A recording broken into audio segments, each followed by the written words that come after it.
When my son got married, I kept a $90 million trust fund, completely secret. My late wife left it to me, and I never breathed a word of it to anyone. It turned out to be the smartest decision I ever made in my entire 70 years of life. Because exactly 7 days after the wedding, his new wife showed up uninvited at my front door, with a slick corporate lawyer at her side. What she demanded, and what I eventually discovered, shattered my world. But they made one fatal mistake. They thought my gray hair meant I was defenseless. If you have ever had to stand up to someone who underestimated your worth, tell me where you are watching from in the comments below. Hit like and subscribe because you will not believe how this ends. My name is Harrison Caldwell. I am 70 years old, a retired mechanical engineer, and for the last 4 decades, I have lived a quiet, unassuming life in a modest ranch-style home in the suburbs of Dallas, Texas. It is a house built on memories. Every wooden floorboard, every creaking door hinge holds a piece of the life I shared with my late wife, Evelyn. When she passed away, she left behind a massive fortune from the sale of her technology patents. $90 million safely locked away in a private trust that only I controlled. But I never touched it. I continued to live on my basic pension, driving my old pickup truck and keeping the wealth a closely guarded secret. I wanted my son Lucas to learn the value of hard work. I wanted him to build his own life just like I did. It was a Tuesday morning, exactly 1 week after I had stood in a tuxedo and watched Lucas marry Monica. The air was already thick with the familiar Texas heat. I was in my living room peacefully repairing the gears of an antique grandfather clock. The rhythmic ticking of the brass components was the only sound in the house.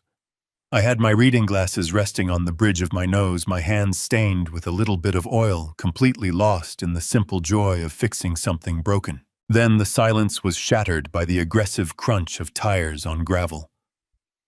I looked up through the front window. A pristine black Mercedes SUV pulled into my driveway, coming to a halt right behind my weathered truck. The engine cut off and the doors opened. Out stepped Monica, my new daughter-in-law. She was wearing a sharp designer white suit, her eyes hidden behind oversized dark sunglasses.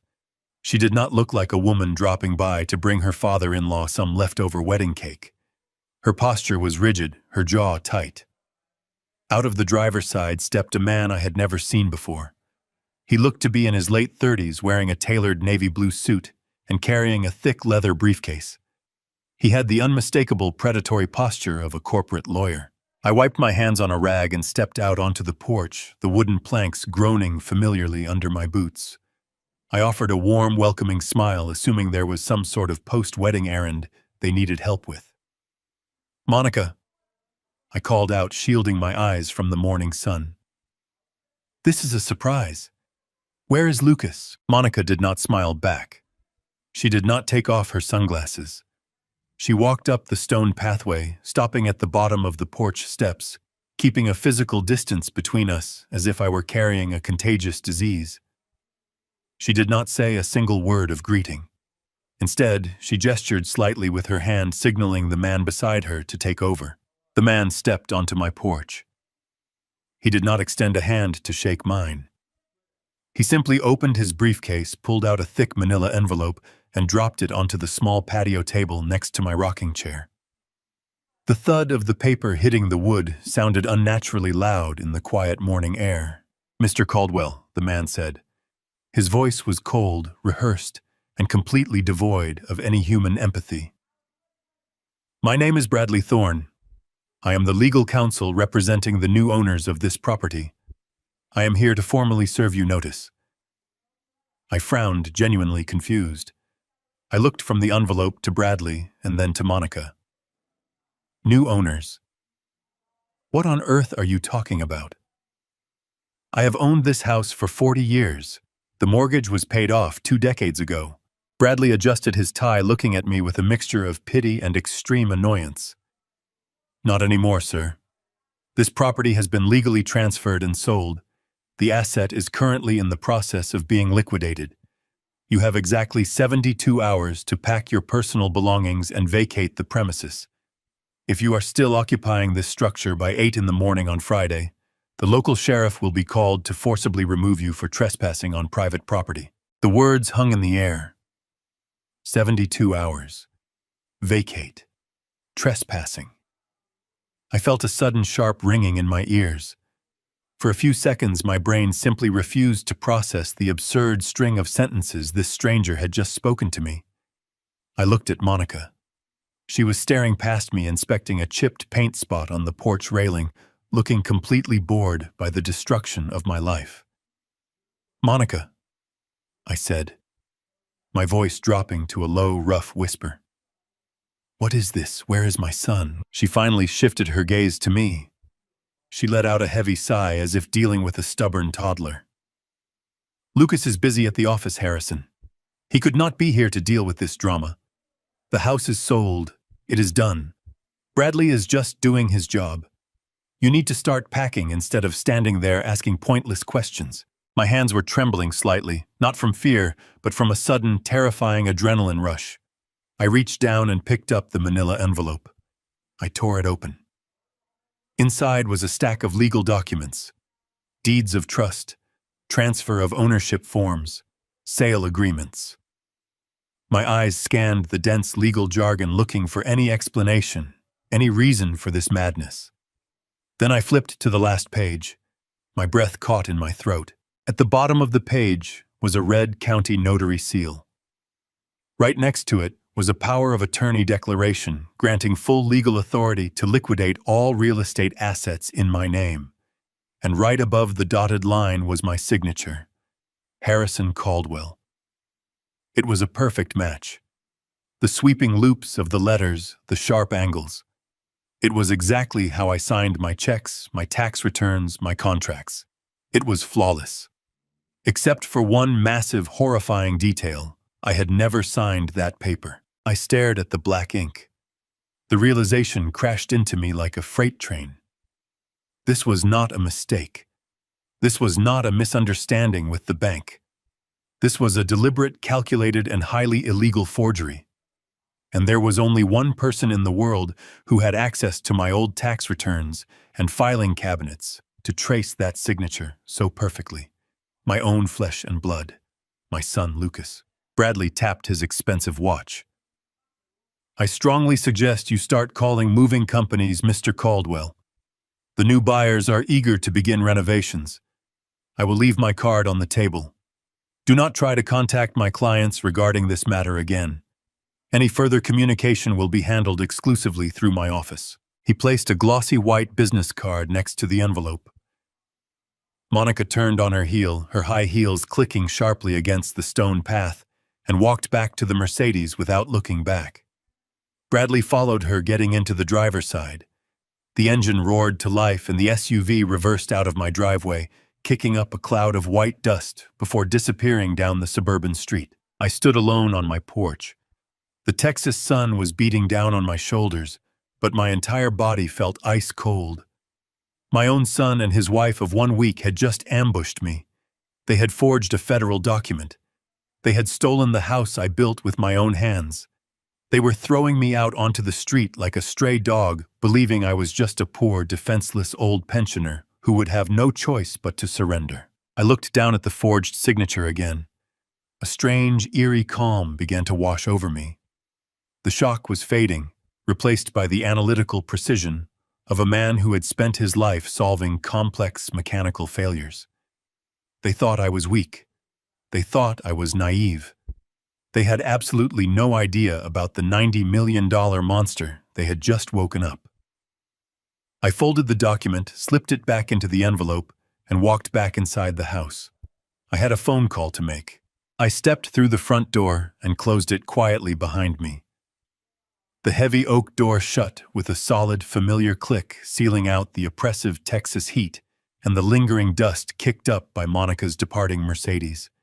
Inside the house was perfectly still, save for the rhythmic, steady ticking of the grandfather clock I had been repairing just minutes earlier. It was a sound that had always brought me peace, a mechanical heartbeat that grounded me to this space. But now each tick felt like a relentless countdown. 72 hours. That was all the time they had given me.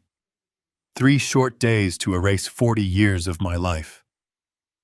I walked slowly into the kitchen, my boots scuffing softly against the hardwood floors that Evelyn and I had painstakingly laid down ourselves. I placed the manila envelope on the cold granite island. The air conditioning hummed to life, sending a sudden chill over my sweat-dampened shirt. I did not panic. I did not throw things or shout into the empty rooms. That is simply not how my mind works. Decades of engineering had trained me to approach sudden catastrophes with cold, detached logic. When a heavy bridge collapses or a vital turbine fails, you do not waste time crying over the wreckage. You isolate the structural weakness. You find the exact point of failure. My point of failure, it seemed, was my blind, unconditional trust in my own son. I pulled out one of the heavy wooden bar stools and sat down. My hands, still bearing faint traces of dark oil from the clock gears, reached for the documents. I pulled the papers out of the envelope again and spread them carefully across the smooth stone surface. The transfer of ownership, the quitclaim deed, the aggressive eviction notice. I lined them up with the precise, methodical care of a man reading a complex blueprint. I leaned in, my eyes fixing intently on the final page of the main legal packet. The power of attorney declaration. It was dated a little over a month ago. I ran my calloused index finger over the signature at the bottom. Harrison Caldwell. It was an absolute masterpiece of deception. Whoever had done this had not simply rushed through a sloppy imitation. They had studied my handwriting with a terrifying dedication. The slight upward slant of the capital H, the deliberate sharp cross of the T in my last name, the way the dark ink trailed off at the very end of the double L. It was all there. A casual observer, even a standard bank teller, would have approved it without a second thought. But I knew my own hand. And more importantly, I knew the physical mechanics of ink on paper. The pressure applied to the pen was wrong. The signature lacked the fluid, unbroken momentum of a man effortlessly writing his own name. It was carefully drawn, not written. But knowing it was a calculated forgery was only the first step. The more pressing question was how they had managed to orchestrate this entire scheme. Monica, with her tailored designer suits and entitled smirk, was certainly cunning enough to conceive the idea. Her chilling, condescending smile on the porch replayed vividly in my mind.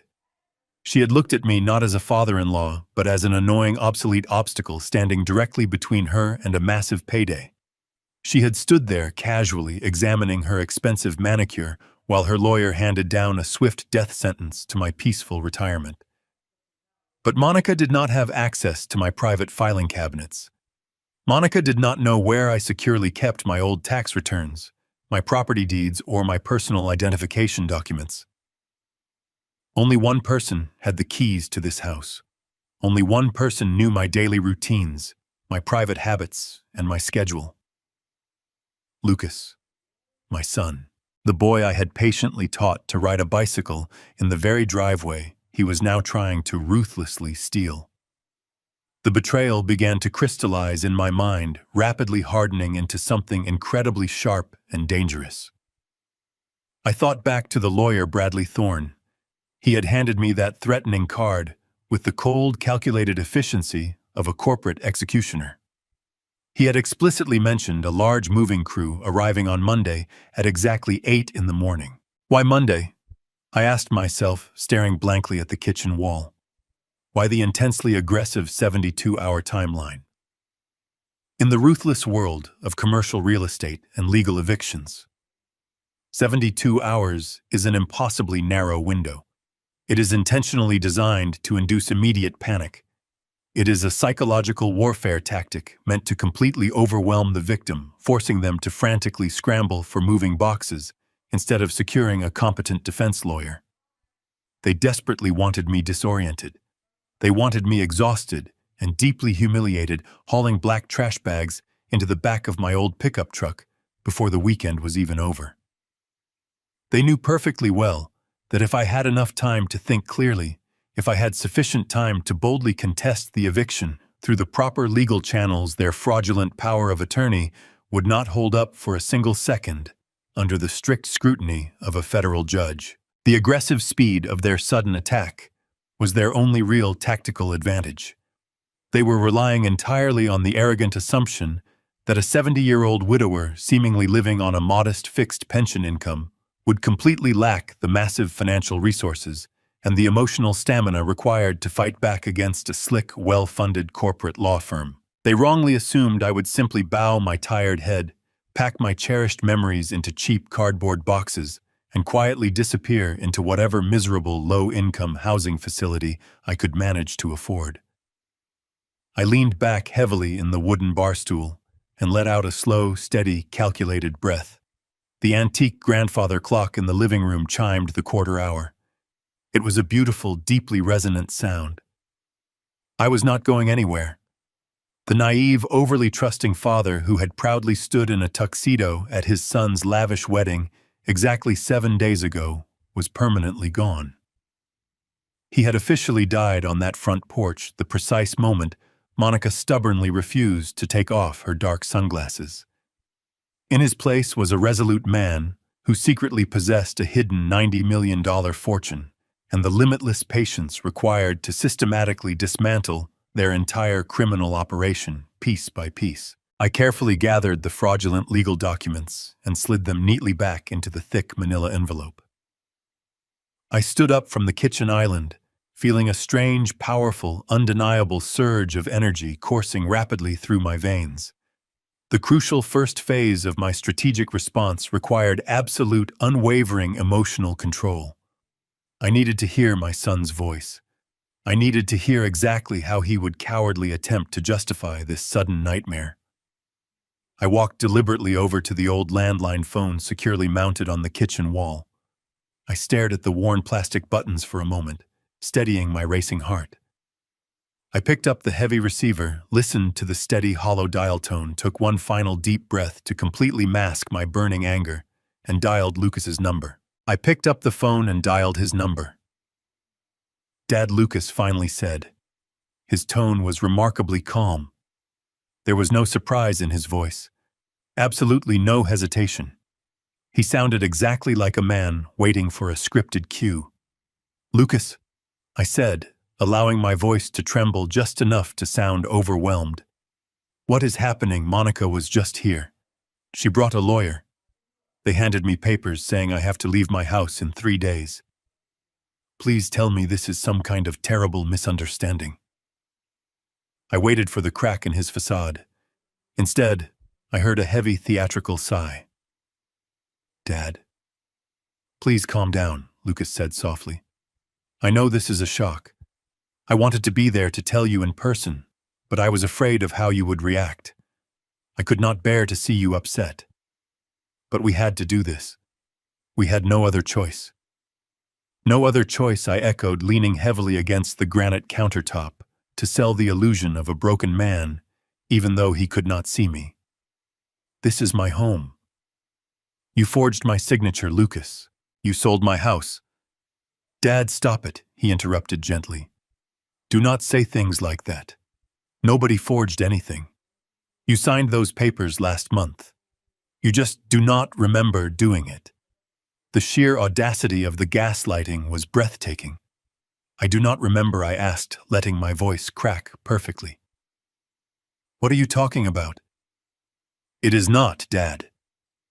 Lucas replied, his tone shifting into the patronizing cadence one might use to address a frightened child. We have talked about this. The doctor warned Monica and me that your dementia is rapidly advancing. You are having severe memory lapses. You are becoming a danger to yourself. Dementia. I repeated, genuinely stunned by the depth of his fabrication. I have never been diagnosed with dementia in my life. I have not even seen Dr. Aris in over a year for anything other than a routine cholesterol check. Dad, you are in denial, Lucas continued smoothly. Do you not remember the gas stove incident last week? You left the burner on high. You nearly burned the entire house down. If Monica and I had not stopped by to check on you, you could have died. We cannot let you live alone anymore. It is simply not safe. I closed my eyes. The gas stove incident. The memory played back in my mind with crystal clarity. Lucas had come over to make us a pot of soup. He had specifically asked me to go out to the garage to find an old socket wrench for him. While I was outside, he must have cranked the burner up intentionally, letting the broth boil over onto the open flame. He orchestrated a fire hazard just to build a fake medical narrative against me. He had laid the groundwork for this betrayal right in front of my face. I vividly remembered wiping the greasy soot off the expensive ceramic stovetop after they abruptly rushed out the door. "I did not leave the stove on, Lucas," I whispered, injecting a note of desperate pleading into my tone. "You were cooking the soup. You asked me to go to the garage." "See, this is exactly what the doctor warned us about," Lucas said, his voice brimming with counterfeit heartbreak. "You are fabricating memories to cover up the blanks. You are confusing the details, Dad." It breaks my heart to hear you like this. It really does. But it only proves that Monica and I made the right decision. We sold the house to secure you a spot in a premier assisted living facility. We took the equity and paid for a comprehensive care package. You will have round-the-clock medical supervision, hot meals, and a safe environment. We did this to save your life. A premier assisted living facility. The words sounded luxurious, responsible, and incredibly fake. I knew exactly how much my house was worth, and I knew how much those facilities cost. The math did not add up. If they had truly secured a place for me, they would have involved me in the transition. They would not have sent a corporate lawyer with a 72-hour eviction notice and a threat involving the local sheriff. "Lucas, please," I said, forcing a sob into my throat. "You cannot force me out of my home. I built this house with your mother. Her garden is here. Her memories are here. You cannot just pack me away like an old piece of furniture." I waited in the heavy silence, wondering if the mention of his mother would pierce his armor. Evelyn had adored Lucas. She had spoiled him, protected him, and believed he would grow into a man of honor. For a brief second, the line was completely quiet. "Dad, Mom is gone," Lucas finally said. His voice was completely devoid of emotion now. The sympathy had evaporated, leaving behind a cold, hard pragmatism. "And if she were here, she would want you to be safe. She would agree with us. You are no longer capable of making adult decisions. You are sick. You need to accept that." The cruelty of using his dead mother to justify his crime was the final confirmation I needed. My son was gone. The boy I raised had been entirely replaced by a desperate, greedy stranger willing to discard me for a quick payday. "The movers will be there on Monday morning at 8 sharp. Lucas continued, stepping fully into his role as the absolute authority. "You need to have your clothes and personal items packed. Do not try to take any of the large furniture or appliances. Those were included in the sale of the property. Monica will bring by a rental car to drive you to the new facility. Do not make this harder than it has to be, Dad. We are doing this out of love. We want what is best for you." I took a slow, steady breath. I gripped the receiver tightly, feeling the hard plastic against my palm. I had to swallow every instinct that screamed at me to expose his lies, to tell him I knew about the forgery, to promise him ruin. But I needed more time. I needed to execute my plan flawlessly. "Okay, Lucas," I whispered, sounding utterly defeated. "Okay. I will pack my things. I am just so confused. I am so tired." "I know, Dad," he replied smoothly. "Just rest. We will handle everything." He hung up. I slowly placed the receiver back onto the wall hook. The soft plastic click echoed through the empty hallway. The sheer magnitude of their betrayal settled over me like a suffocating blanket. They had successfully stolen my past, and they believed they had completely dictated my entire future. They were absolutely terribly mistaken. I walked over to the kitchen sink and splashed cold water onto my face. I dried my hands on a cotton towel, staring at my reflection in the window pane above the faucet. I was old, yes, but I was far from finished. The real war had only just begun. I stood there by the kitchen sink, the cool water slowly dripping from my chin, physically grounding me in the immediate present moment. The sheer audacity of Lucas's words still echoed loudly in the otherwise quiet room. Dementia. He had planted that terrible seed with such casual, calculated precision.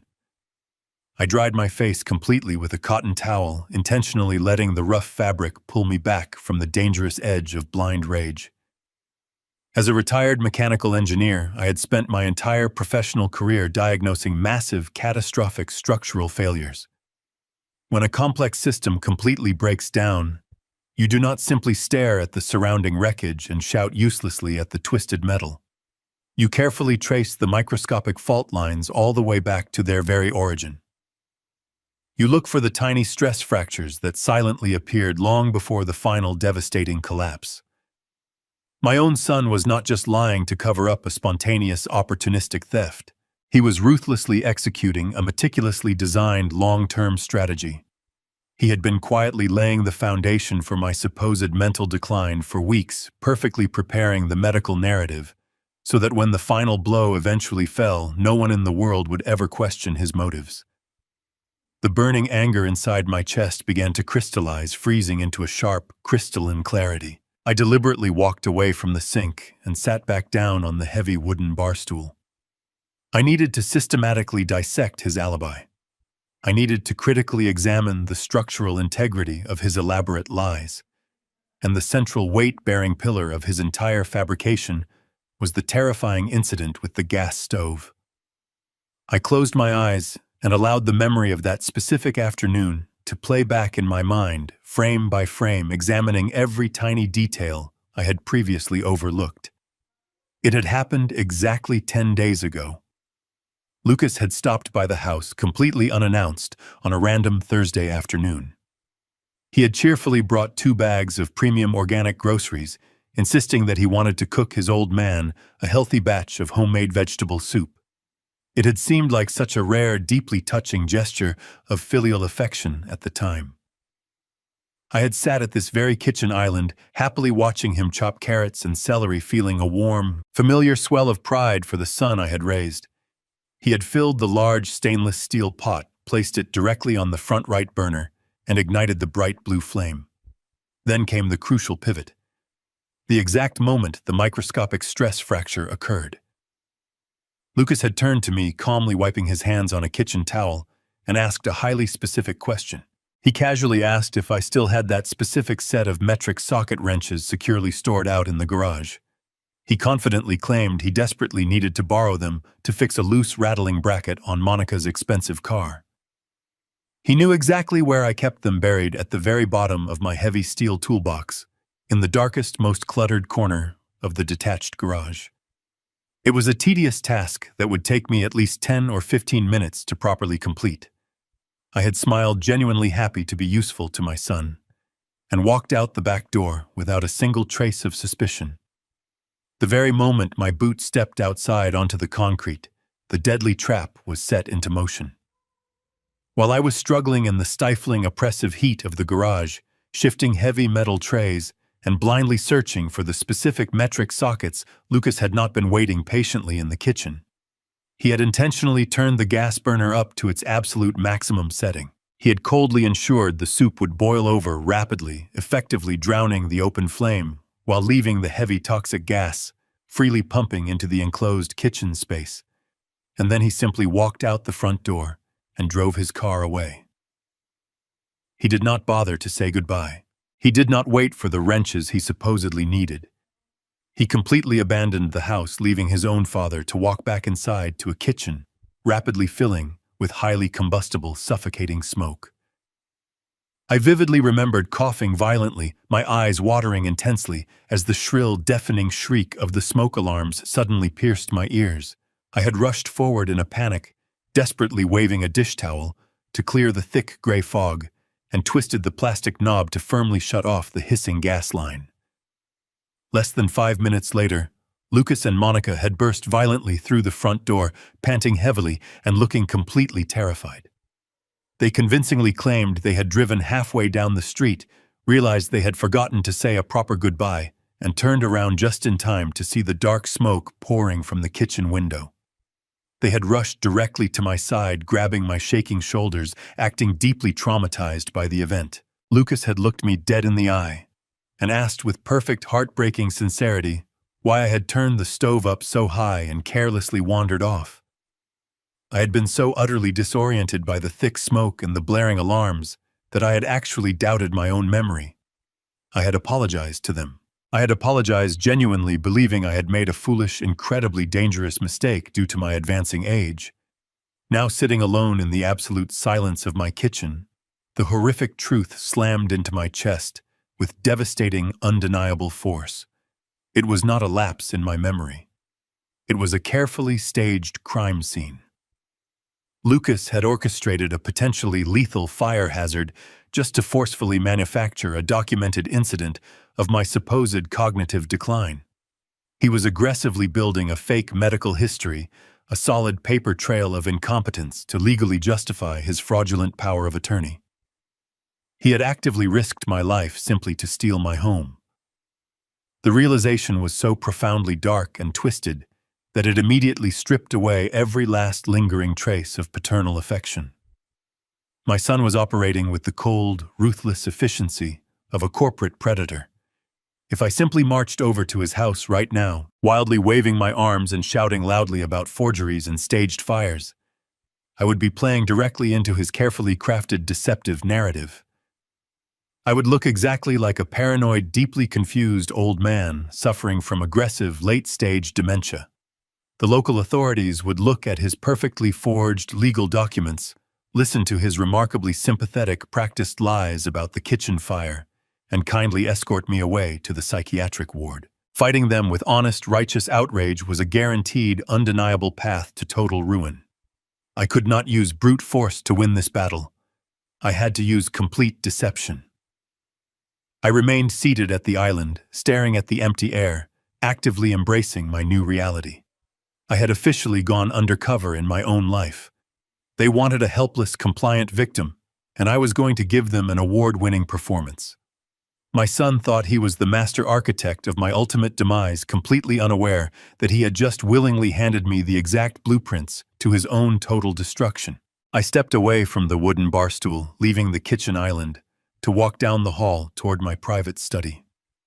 The heavy silence of the house pressed against my shoulders, but my mind was operating with a sharp, singular focus. I needed my tools. A mechanical engineer never relies solely on the naked eye when investigating a catastrophic structural failure. He relies on precision. I opened the top drawer of my heavy oak desk and pulled out my silver-framed reading glasses, settling them firmly onto the bridge of my nose. Right beside them lay my old jeweler magnifying loupe, a small, heavy brass instrument I had used for decades to inspect hairline fractures in aircraft-grade titanium. I picked it up, feeling its comforting weight in my palm, and walked deliberately back into the kitchen. I pulled the thick manila envelope back toward me and carefully slid out the stack of legal documents. I set aside the eviction notice and the transfer of ownership deed, isolating the single most important piece of paper in the entire stack. The power of attorney declaration. I smoothed the white sheet flat against the cool granite countertop. I leaned over, fitting the brass magnifying loupe over my right eye, and brought my face just a few inches from the paper. I had already confirmed that the signature itself was a masterful forgery, a near-perfect tracing of my own handwriting. But a signature alone does not make a legal document binding. It requires a witness. It requires a state seal. I dragged my focus away from the ink of my fake signature and slowly scanned down to the bottom left corner of the page. There, pressed sharply into the paper, was the official circular stamp of a Texas notary public. I adjusted the angle of the overhead kitchen lights to illuminate the faint embossed ridges of the blue ink. I read the tiny typed print inside the circular seal. The notary name was completely unfamiliar to me, likely a corrupt associate Bradley Thorne kept on his payroll specifically for dirty tasks like this. But it was not the name that made my breath catch in my throat. It was the date block located just below the seal. The printed text clearly stated that I, Harrison Caldwell, had personally appeared before this notary in Dallas, Texas. The date typed on the official line was August 14th. I stared at that specific date through the magnifying glass, letting the numbers burn themselves into my memory. August 14th. I slowly pulled the brass loop away from my eye and set it down onto the granite counter. A cold, hard smile tugged at the corners of my mouth. My son was incredibly intelligent, holding an advanced business degree and managing high-level corporate accounts. He had meticulously planned this entire fraudulent takeover, staging a kitchen fire to build a fake medical history and hiring a ruthless lawyer to execute the eviction. But in his arrogant rush to steal my home, he had made a fatal, sloppy administrative error. He had picked the wrong date on the calendar. I left the kitchen once again and walked back to my study. I bypassed the filing cabinets and walked directly over to the tall wooden bookshelf nestled in the corner of the room. I reached for a thick, weather-beaten leather journal sitting on the middle shelf. It was my personal fishing log. Since Evelyn passed away, I had made it a point to take one major, completely off-the-grid fishing trip every single year, documenting every catch, every weather pattern, and every location with the meticulous detail of an engineer. I carried the heavy leather book back to the kitchen and dropped it onto the island right next to the forged legal document. I flipped through the thick parchment pages, the smell of old paper and dried sea salt rising into the air. I bypassed the entries from the spring and early summer, my fingers tracing the margins until I landed squarely on the middle of August. There it was, written in my own unmistakable handwriting, backed by detailed sketches and coordinate locations. On August 14th, I was not in Dallas, Texas. I was not anywhere near a lawyer office or a notary public. On the exact day this document claimed I had personally signed away the rights to my home, I was over 3,000 miles away. I was standing on the freezing wet deck of a commercial deep-sea fishing charter right off the rugged coast of Kodiak, Alaska. The memories flooded back with absolute clarity. The biting, icy wind whipping across the bow of the boat. The massive, churning gray waves crashing against the hull. I remembered the distinct smell of diesel fuel and fresh bait. I remembered wrestling with a 60-pound halibut for nearly 40 minutes. But most importantly, I remembered the isolation. We were out in open water completely beyond the reach of any cellular towers or communication networks. I had not sent an email, made a phone call, or received a single text message for 5 entire days. I looked from the open pages of my fishing log to the fraudulent legal document. The contrast was beautiful. My son had tried to build an inescapable trap, but he had accidentally given me an ironclad, indisputable alibi. I had receipts for the plane tickets. I had the official passenger manifest from the charter company. I had credit card charges for the fishing gear rented at the marina. And I had 15 other fishermen on that boat, including the seasoned captain and his crew, who could absolutely testify under oath that I was stranded in the middle of the Alaskan Ocean, on the very day I supposedly walked into a Dallas office to sign away my estate. The power of attorney was not just slightly questionable. It was undeniably criminally fraudulent. The legal foundation of their entire scheme was built on a provable lie. I closed the leather journal, my mind racing through the mathematical probabilities of what this meant. If you find one critical structural flaw in a seemingly sound building, you must automatically assume the entire foundation is compromised. Lucas had willfully committed a severe federal crime to steal this house. He had crossed a line that most people would never even approach. If he was willing to frankly risk years in a federal penitentiary just to forge a property deed, what else had he touched? What other vital systems had he compromised while I was not looking? The chilling implications began to spread through my mind like a dark stain. The house was merely a physical asset that could be bought and sold. But my life was interconnected with dozens of other vulnerable points. If Lucas had successfully bypassed the legal safeguards to transfer a deed, he could easily bypass the security protocols on my standard finances. He knew my social security number. He knew my maiden name. He had all the answers to my security questions. I pushed the documents aside. The time for investigating the past was over. I needed to check my personal bank accounts immediately. I left the quiet solitude of my study and walked down the short hallway to the small spare room I used as a home office. It was a modest space filled with old drafting tables, rolled-up blueprints, and a sturdy, unremarkable desktop computer sitting in the corner. I sat down in my worn leather desk chair and pressed the power button on the computer tower. The machine hummed to life, the cooling fan whirring softly in the otherwise silent house. While I waited for the outdated operating system to load, I thought about the specific financial boundaries I had established with my son over the past decade. When Evelyn passed away and left me the Caldwell Trust, I made a conscious, deliberate decision to completely separate my daily life from that immense fortune. I wanted to remain the same man I had always been. I wanted to pay for my own groceries, mow my own lawn, and live within the reasonable means of a retired mechanical engineer. To maintain this careful illusion, I kept my original local bank account completely active. It was a standard public checking account holding exactly $40,000. It was the accumulated sum of my modest company pension and some conservative low-yield savings. This was the only financial account Lucas knew about. Whenever he visited, if he ever glanced at a bank statement sitting on the kitchen counter, he would see a comfortable but decidedly working-class balance. He believed that $40,000 along with the equity in this house constituted the absolute entirety of my earthly net worth. The computer screen finally brightened, casting a pale bluish glow across my face. I opened the web browser and navigated to the familiar login page of my local Texas bank. My fingers moved mechanically across the keyboard, typing in my username and my long, complex password. I clicked the button to submit my credentials.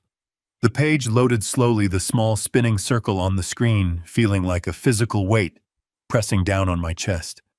I took a steadying breath, preparing myself for whatever new violation I was about to uncover. The dashboard materialized on the monitor.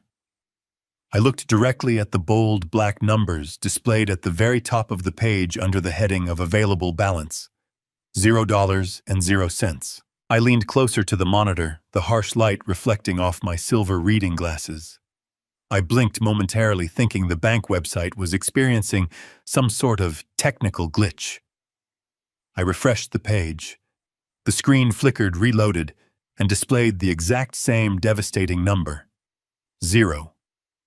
My account had been completely drained. Every single penny I had earned from 40 years of grinding honest labor at the manufacturing plant had been wiped out. I did not feel panic over the lost funds. The money itself meant absolutely nothing to me. I had $90 million sitting securely in a private, heavily encrypted trust fund managed by top-tier financial experts. I could lose $40,000 every single day for the rest of my life and never even feel the impact. But the sheer, unadulterated audacity of the theft made my blood run cold. My son had not just forged a legal deed to steal the roof over my head. He had systematically reached into my pocket and stolen the very last dollar to my name. I moved the computer mouse and clicked on the detailed transaction history tab. I needed to see the exact mechanism of the theft. I needed to know how and when the extraction had occurred. The digital ledger populated on the screen, showing months of mundane, ordinary expenses. A grocery store bill here, a utility payment there. And then at the very top of the list, a massive glaring anomaly. An outgoing domestic wire transfer had been initiated and fully processed just yesterday afternoon.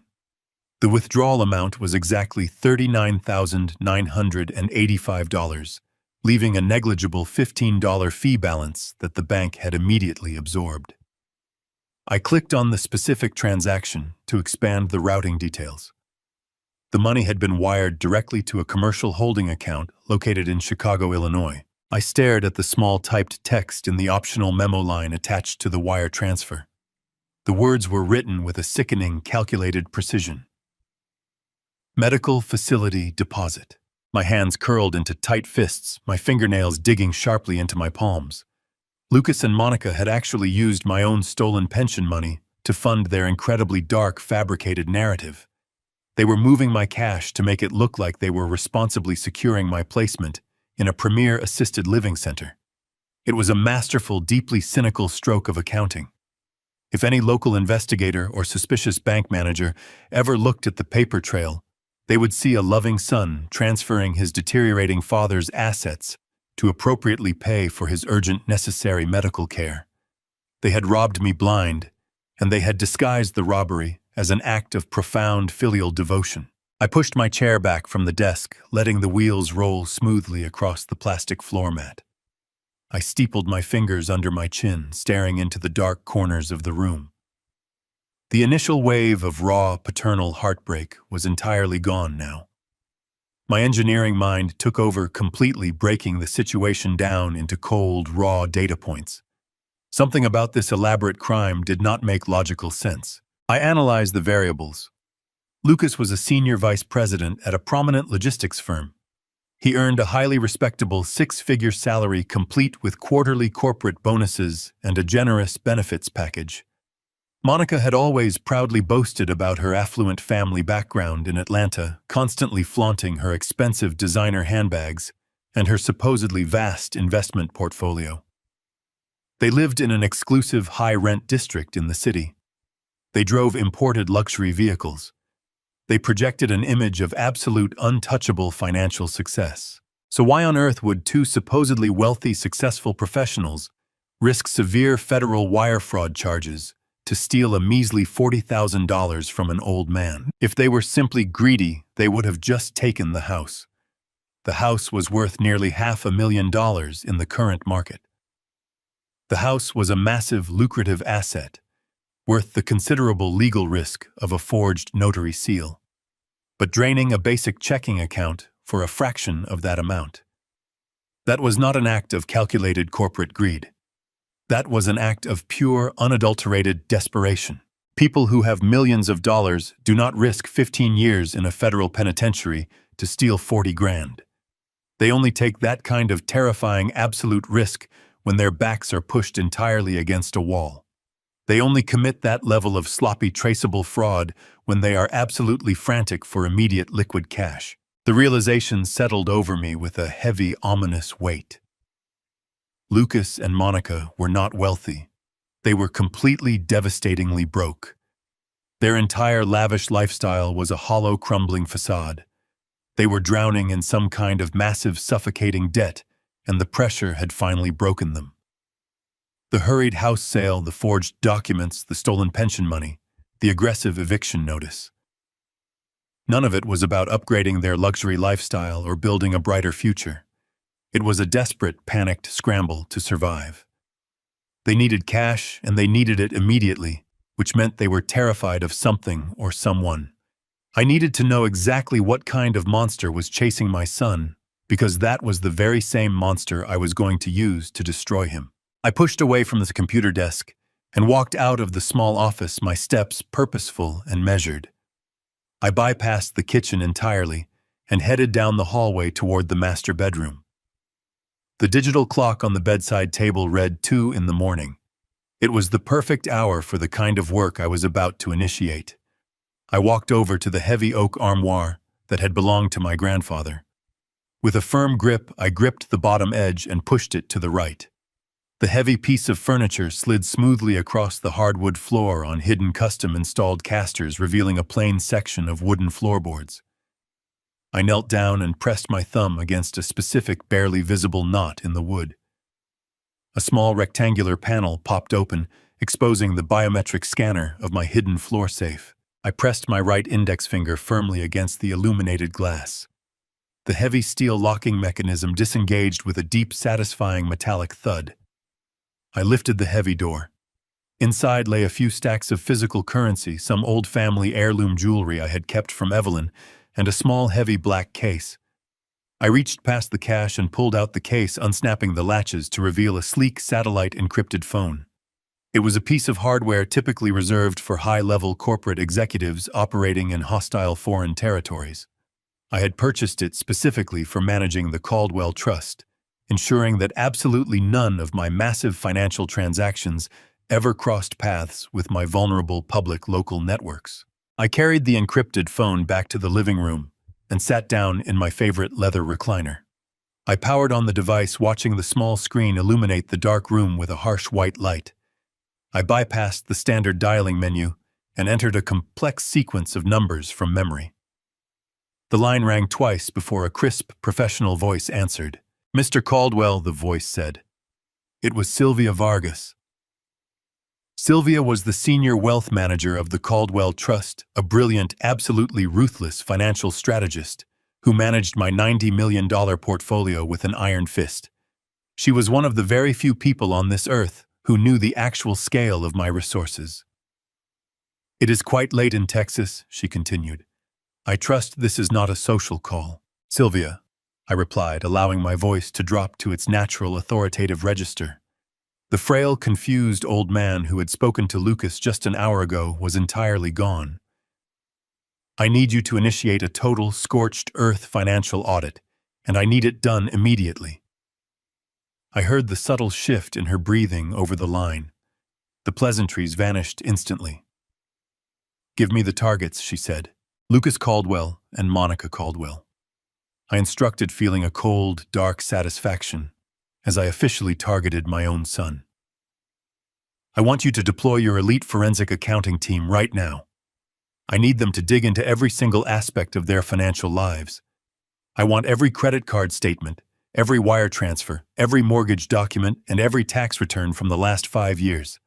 I need to know exactly who they owe money to, how much they owe, and what kind of collateral is on the line. They are absolutely desperate for cash, Sylvia. They just committed a massive federal wire fraud to steal $40,000 from my public pension account, and they used a forged power of attorney to illegally sell my primary residence." There was a moment of stunned silence on the other end of the encrypted connection. "Your son forged a property deed to steal your home?" Sylvia asked, her voice laced with professional outrage. "Harrison, that is a severe federal offense. I can have my legal team file an injunction by dawn to freeze the sale. I can have the local authorities at his front door before he even finishes his morning coffee." "No," I commanded sharply. "Do not touch the property sale. Do not alert the authorities. If you block the sale right now, they will simply panic and scatter, and I will never find out who is pulling their strings. I want them to believe they have won. I want them to feel completely, utterly secure in their success. Do not freeze any accounts, and do not trigger any automated banking alerts. This entire audit must be strictly covert. They cannot know anyone is looking into their books. I need the raw data, Sylvia. I need to understand the exact anatomy of their desperation." "Understood," she replied smoothly, immediately adjusting to my strategic parameters. "My team will utilize ghost protocols. We will trace their digital footprint without leaving any digital fingerprints of our own." "What is our operational timeline?" "You have exactly 24 hours, I said, staring at the face of the grandfather clock across the room. They gave me a 72-hour eviction notice, which means they are operating on a brutally tight deadline. The moving trucks arrive on Monday morning. I need the complete financial dossier by tomorrow night. I need to know exactly what kind of monster is chasing them, because I fully intend to feed them directly to it. I will have the preliminary data package sent to your encrypted server by tomorrow evening," Sylvia confirmed. "Is there anything else you need?" "Harrison, physical security, a secure relocation team." "No," I replied calmly. "I am perfectly safe. Just get me the data." I ended the call and placed the heavy satellite phone down onto the glass coffee table. I leaned back into the leather upholstery and took a slow, deep breath, feeling the adrenaline pumping steadily through my veins. The trap was now officially set. The financial bloodhounds were off their leashes, silently tracking my son's every digital move. But while Sylvia and her team waged a quiet, invisible war in the digital realm, I still had a physical performance to maintain in the real world. I looked toward the large bay window at the front of the living room. The curtains were drawn, but I knew the reality of living in a tight-knit suburban neighborhood. People talk. Neighbors watch. If Lucas had dispatched anyone to drive by and check on my progress, or if nosy neighbors were simply peeking through their blinds, I needed to look the part of a defeated, compliant victim. I pushed myself up from the recliner and walked out to the attached garage. I found a stack of flattened, heavy-duty cardboard moving boxes stacked near the lawnmower. I grabbed half a dozen of them along with a roll of clear packing tape and carried them back inside the house. I dropped the supplies in the center of the living room floor. The loud, harsh ripping sound of the packing tape echoed loudly as I quickly assembled the first box. I folded the bottom flaps, taped them securely, and set the empty box near the front window, intentionally placing it where it would be clearly visible from the street. I was meticulously setting the stage for a devastating war. Lucas was about to learn the true cost of betrayal. I taped the final cardboard box shut and pushed it against the wall, perfectly completing the visual illusion for anyone peeking through the front window. It was time to initiate the next phase of my strategy. To dismantle their operation from the inside out, I needed a direct line into their private world. I walked into my bedroom and opened my nightstand drawer. Hidden beneath a stack of old reading glasses were two miniature audio recorders. I had purchased them years ago to secretly dictate engineering notes while crawling through tight industrial spaces. They were incredibly small, highly sensitive, and capable of recording continuously for 96 hours. I slipped both devices into my left jacket pocket. Next, I went to the hall closet and pulled down a small, heavy wooden chest containing Evelyn's most cherished antique photo albums. I wiped the dust from the lid and carried it to the kitchen counter. I picked up my phone and dialed Monica's number. I cleared my throat, forcing my vocal cords to tighten artificially, injecting a rough, wet tremor into my voice. She answered on the fourth ring. Her tone was sharp and impatient. I took a shallow, shaky breath and spoke. "Monica," I said, allowing my voice to break pitifully. "It is Harrison. I am so sorry to bother you." There was a heavy sigh on the other end of the line. "What is it, Harrison?" she asked, her voice dripping with extreme condescension. "We are very busy handling your transition." "I know," I whispered, sounding thoroughly defeated. "I am packing my things just like Lucas asked. But I found Evelyn's old photo albums. The facility only allows me to bring 2 small suitcases. I cannot bear to throw her memories into the trash. Could I please bring the box over to your place just to keep them safe? I promise I will not stay long." I could almost hear the gears turning in her head. She wanted me out of her life, but denying a weeping old man his dead wife's photo albums was a bad look even for her. Besides, allowing me to drop them off fed perfectly into her narrative of victory. She was the generous caretaker indulging my final pathetic requests. "Fine," she snapped. "But make it quick. Lucas is not home and I have a dozen calls to make." I thanked her profusely, laying the gratitude on thick, and ended the connection. I carried the heavy wooden box out to my truck and drove across town to their upscale neighborhood. They lived in a sprawling modern penthouse in one of the most expensive high-rise buildings in the city. As I pulled into the polished circular driveway and handed my keys to the uniformed valet, my mind recalled the stolen $40,000. This entire extravagant lifestyle was a desperate, hollow illusion, funded by deceit and theft. I took the private elevator up to the top floor, my heart steady and my hands perfectly still. I stepped off into the private foyer and knocked timidly on their massive double doors. Monica opened the door wearing a silk designer robe, a sleek tablet clutched tightly in her manicured hand. She looked me up and down, her eyes narrowing with pure, unfiltered disgust. She did not see a retired engineer. She saw a pathetic, obsolete burden. "Come in," she commanded, stepping aside without offering to help me carry the heavy box. "Just put it somewhere out of the way. Do not scuff the hardwood." I shuffled forward, intentionally rounding my shoulders and shortening my stride to mimic a frail, disoriented old man. I clutched the heavy wooden chest awkwardly to my chest, letting my hands tremble just enough to sell the performance. As I crossed the massive sunlit living room, I purposely dragged my left boot, catching the edge of an expensive Persian rug. I stumbled forward, letting out a sharp gasp, and allowed the heavy box to slip from my grip. It crashed loudly onto the floor. Several thick leather photo albums spilled out, sliding across the polished wood. "Oh, for heaven's sake," Monica hissed, rolling her eyes toward the ceiling in sheer exasperation. "Harrison, watch what you are doing." "I am so sorry, Monica," I stammered, dropping to my knees with a practiced, pathetic clumsiness. "My hands just are not working right today. I am just so confused by everything." I began to slowly, shakily gather the scattered albums. Monica stood over me, making absolutely no effort to assist. Her expression was a portrait of pure contempt. She opened her mouth to scold me further, but her tablet suddenly began to ring loudly. She glanced at the screen, her eyes widening slightly. It was clearly a call she had been anxiously waiting for. "Just clean up this mess and leave the box in the corner," she snapped, turning her back on me without a second thought. "I have to take this call. Do not touch anything else."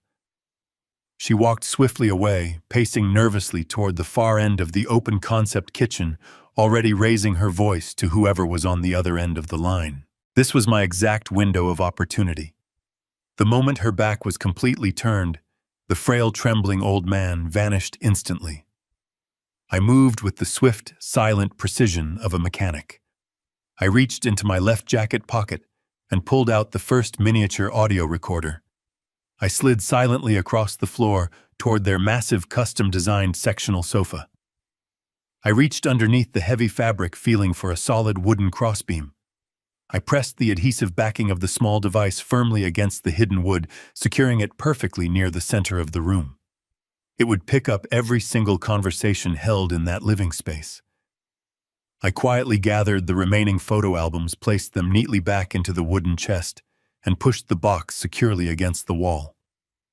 Monica was still pacing in the kitchen, her back to me, arguing intensely about a delayed wire transfer. I stood up smoothly and walked quietly down the wide hallway toward the master suite. I knew the layout of this penthouse. Lucas maintained a private, soundproofed home office just off the main bedroom. If they were discussing their massive debts or orchestrating further illegal activities, they would absolutely do it behind those closed doors. I slipped silently into the office. The room was immaculate, dominated by a massive glass desk and 3 computer monitors. I did not waste time looking through his drawers. I needed a listening post that would never be casually discovered. I stepped into the small private bathroom attached directly to the office. I pulled the second audio recorder from my pocket and reached around the back of the porcelain toilet tank. I pressed the adhesive strip firmly against the cool, hidden ceramic surface, completely out of the direct line of sight. I slipped back down the wide hallway, perfectly timing my return to the living room as Monica ended her call. Dropping my shoulders, I resumed my hunched, defeated posture near the door. The Trojan horse was inside. I smiled. My covert war had officially just begun. I walked out of the opulent penthouse building and handed the valet my ticket, carefully maintaining the slow, unsteady gait of a broken man until I was securely inside the cab of my truck. The moment the heavy door shut, sealing me inside the soundproofed interior, the stooped posture vanished. I sat up straight, gripping the leather steering wheel with firm, steady hands. The drive back to my neighborhood was a blur of passing streetlights and shifting shadows. I pulled into my driveway and walked through the front door of my quiet, empty house. The grandfather clock in the hallway chimed midnight, a deep, resonant sound that perfectly matched the calculated rhythm of my racing heart. I walked past the staged cardboard moving boxes in the living room and headed directly for my private study. I sat down in the leather chair, leaving the main overhead lights off. The only illumination came from the small brass desk lamp. I unlocked the hidden floor safe, retrieved the heavy black case, and pulled out the satellite-encrypted phone. I placed it squarely in the center of the wooden desk and waited in the silent darkness. At exactly 2 a.m, the device vibrated with a single sharp tone.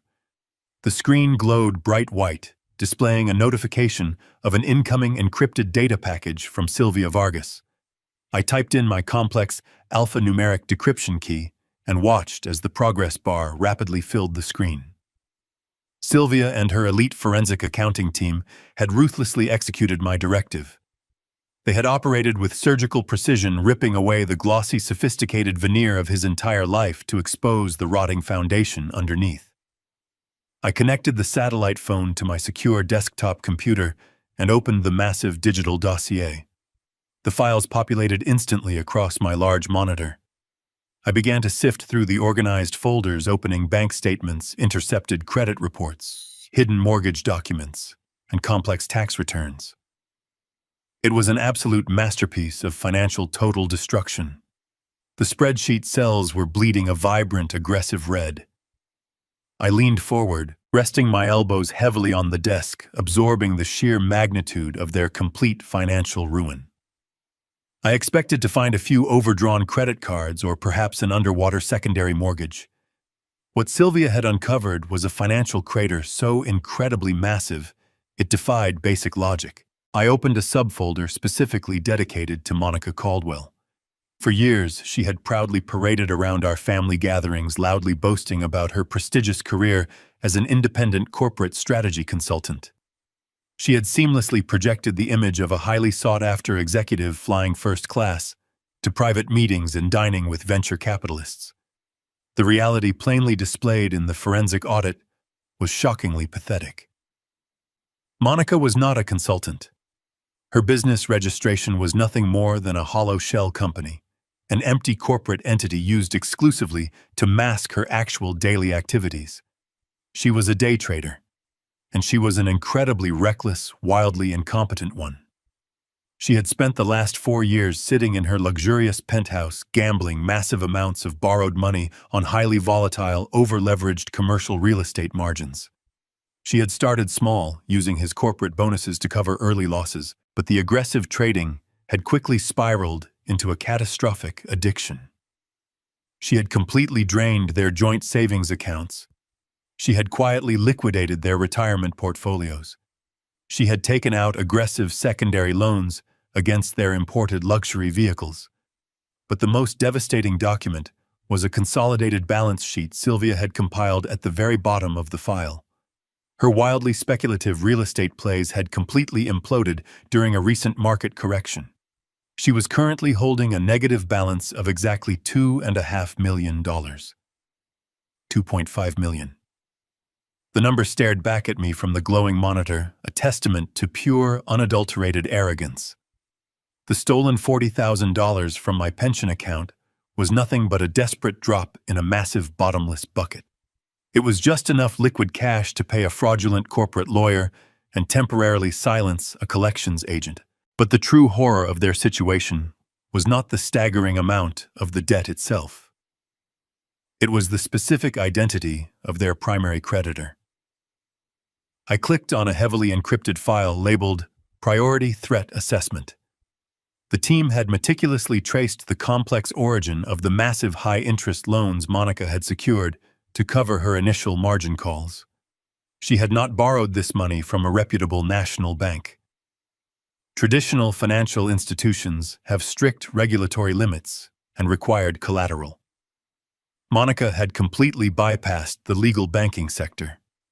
She had foolishly taken a massive unsecured loan from a shadowy, highly dangerous private lending syndicate operating out of an industrial sector in Chicago. These were not men who sent polite printed collection notices through the mail. They were ruthless, unregulated underground operators who charged predatory astronomical interest rates and utilized extreme violent intimidation to ensure absolute compliance. I read through the intercepted communication logs Sylvia had managed to extract from his private email server. The messages from the Chicago syndicate were chillingly brief and completely devoid of standard corporate pleasantries. The final message, delivered just 4 days ago, was a strict, non-negotiable ultimatum. They had given Lucas and Monica exactly 10 days to produce the initial sum of $1 million. If they completely failed to meet this aggressive deadline, the syndicate explicitly promised severe, unavoidable physical consequences. They heavily implied that Lucas would lose far more than just his corporate job or his luxury penthouse. The terrifying reality of their situation suddenly clicked into place with perfect, terrifying clarity.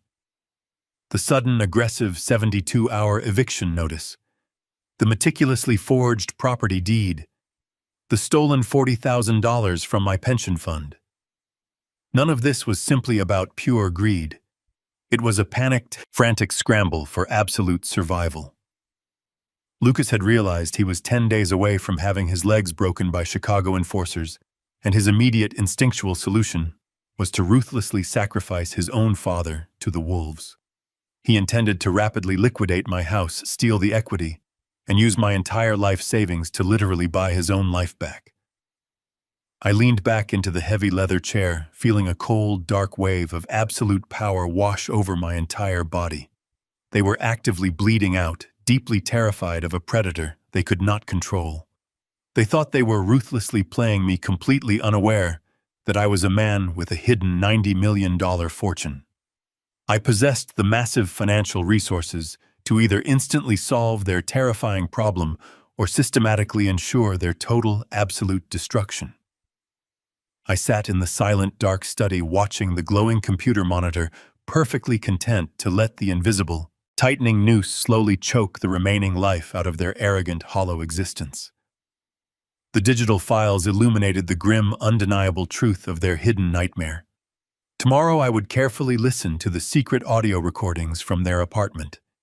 I would patiently hear their panic echo through the hidden microphones.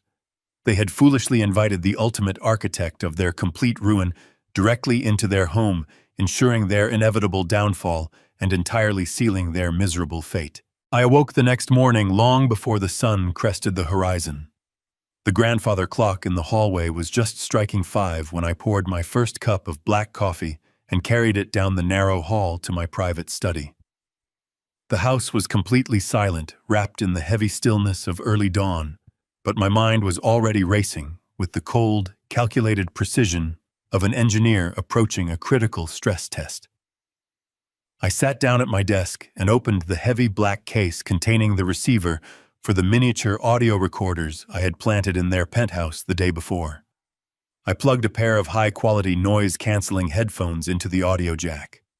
I slipped them over my ears, adjusting the padded cups until the ambient sounds of my own house faded into absolute nothingness. I reached out and twisted the small frequency dial on the receiver, tuning the signal to the specific channel assigned to the recorder hidden behind the toilet tank in Lucas's home office. At first, there was only the faint, rhythmic hiss of static, a hollow white noise that filled my ears.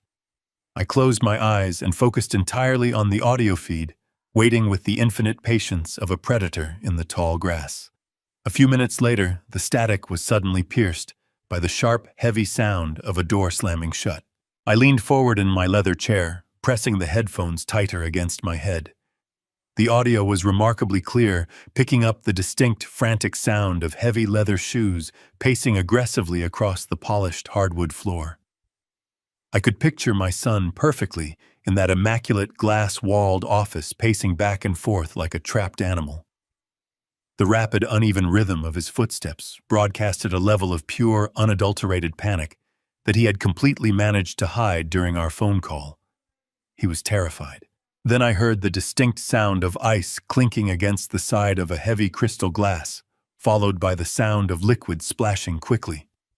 He was pouring a drink, likely a stiff pour of whiskey, seeking chemical courage at an hour when most people were just starting their morning coffee. The pacing continued, growing faster, more erratic, until the heavy office door swung open again. "Have you lost your mind?" a voice snapped. It was Monica. Her tone was completely devoid of the artificial, sickly sweet concern she used in public. It was sharp, venomous, and dripping with raw contempt. "It is barely 6 in the morning, and you are pacing a hole into the floorboards while drinking scotch. You need to pull yourself together before you ruin everything." "I am ruining everything," Lucas shouted back, his voice cracking with a high, desperate pitch I had never heard from him before. "Are you actually hearing the words coming out of your mouth, Monica? I just committed a major federal felony. I just forged my own father's signature on a highly regulated legal document. I sold his primary residence right out from under him. Do you understand the sheer magnitude of what we have done? We did not just borrow money from a friend. We committed massive, undeniable real estate fraud. I closed my eyes, letting his full, uncoerced confession wash over me. The satisfaction of hearing him admit his crime was profound, but it was quickly overshadowed by the sheer desperation in his voice. "Keep your voice down," Monica hissed, her words cutting through the air like a serrated blade. "Do you want the entire building to hear you? The deed is done, Lucas. The paperwork was accepted. The eviction notice was served, and your father bought the entire story. He is currently packing his things into cheap cardboard boxes, completely convinced his mind is rapidly failing him. We have the absolute upper hand. You need to stop acting like a frightened child and start acting like a man who wants to survive the week." "Survive!" Lucas fired back, the clinking of his glass, indicating his hands were visibly shaking. "We are drowning, Monica. I just stole my own father's entire public pension. I wired $40,000 out of his personal retirement account yesterday afternoon just to pay the monthly interest on your massive leveraged debt. I wiped out his entire life savings, the money he worked 40 grueling years at the manufacturing plant to secure just to buy us a few extra days of breathing room. We are crossing the line, Monica. We are completely out of control. This is not just aggressive corporate accounting anymore. This is severe, highly punishable criminal behavior. If anyone looks closely at those transfer logs, if anyone contests that fraudulent power of attorney, will be the one wearing a federal prison uniform for the next 20 years. Everything has my name on it." I sat perfectly still in my dark study, the black coffee growing cold in the mug beside me. The raw audio feed was confirming every single piece of data Sylvia's forensic accounting team had meticulously unearthed. Lucas was fully aware of the legal peril he was in. He knew the absolute horror of his actions. He was fully cognizant of the fact that he was actively destroying his own father's life to save his own skin. And yet the driving force behind his panic was not genuine moral remorse. It was not a sudden, painful realization of his failure as a son. It was simply the paralyzing, suffocating fear of getting caught. He was grieving his own potential loss of freedom, not the loss of his father's dignity. For a moment, the hidden microphone picked up only the sound of heavy, ragged breathing. I waited for Monica to offer some form of comfort, some empty reassurance to calm her spiraling husband. Instead, her response was so profoundly cold, so devoid of basic human empathy, that it chilled the blood in my veins. "You listened to me very carefully, Lucas," she said, her voice dropping to a low, dangerous whisper that commanded absolute attention. "You can stand there and cry about your father's miserable $40,000 pension all you want. You can feel guilty about a house he is too old to maintain anyway. But you seem to be conveniently forgetting exactly who we are dealing with." The pacing stopped entirely. The silence in the office was suddenly heavy and suffocating. "We are currently holding $2.5 million in debt," she continued, ruthlessly hammering the reality of their situation into his mind. "And we do not owe that money to a forgiving national bank. We do not owe it to a friendly venture capital firm that will simply restructure our repayment terms over a pleasant corporate lunch. We owe that money to a highly organized, completely unregulated private syndicate operating out of Chicago. Do you understand what that means? They do not care about your guilt. They do not care about your father. They care about their money." I heard the sound of her expensive heels clicking slowly against the floor as she stepped closer to him. "They gave us exactly 10 days, Lucas," she whispered, her words laced with pure, unfiltered terror. 10 days to produce a liquid payment of $1 million, or they explicitly promised to send men to this very apartment to physically dismantle us. They will not send collection letters. They will break our legs, Lucas. They will shatter our knees, and they will take absolutely everything we own.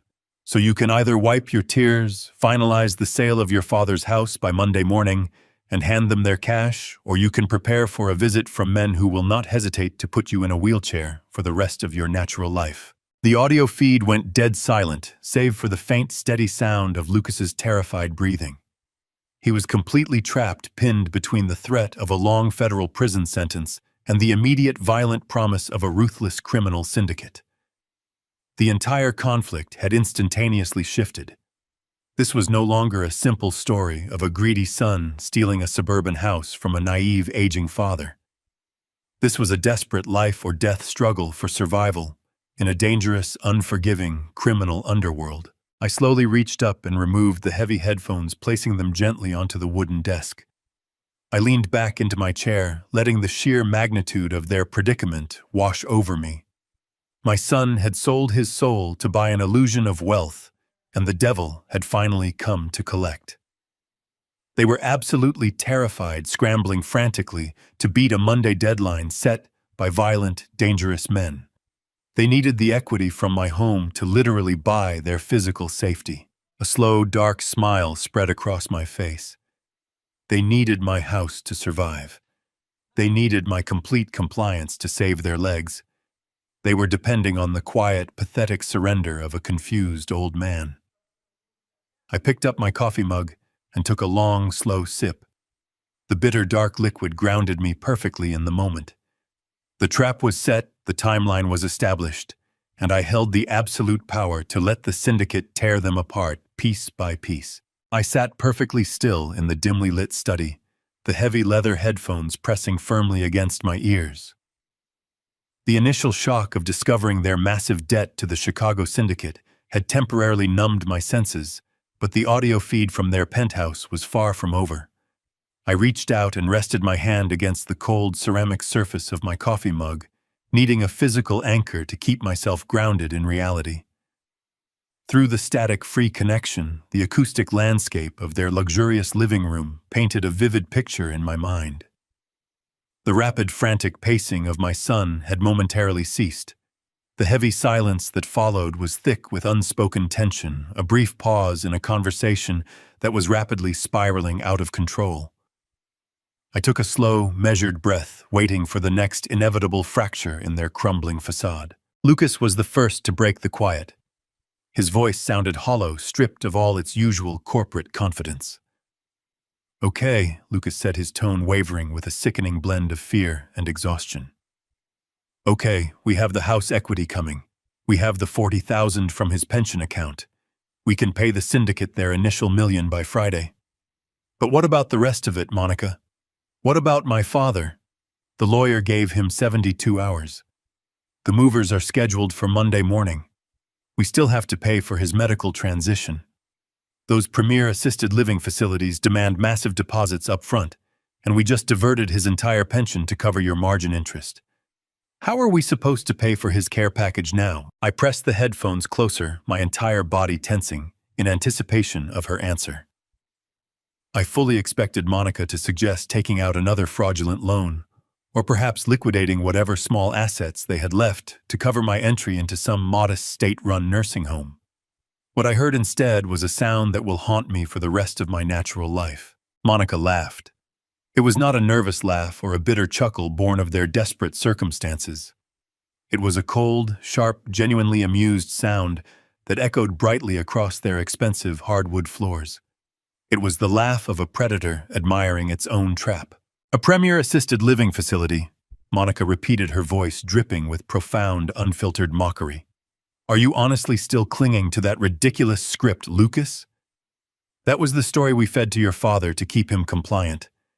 That was the medical narrative we gave to Bradley Thorne so the lawyer would feel comfortable drafting the eviction notice.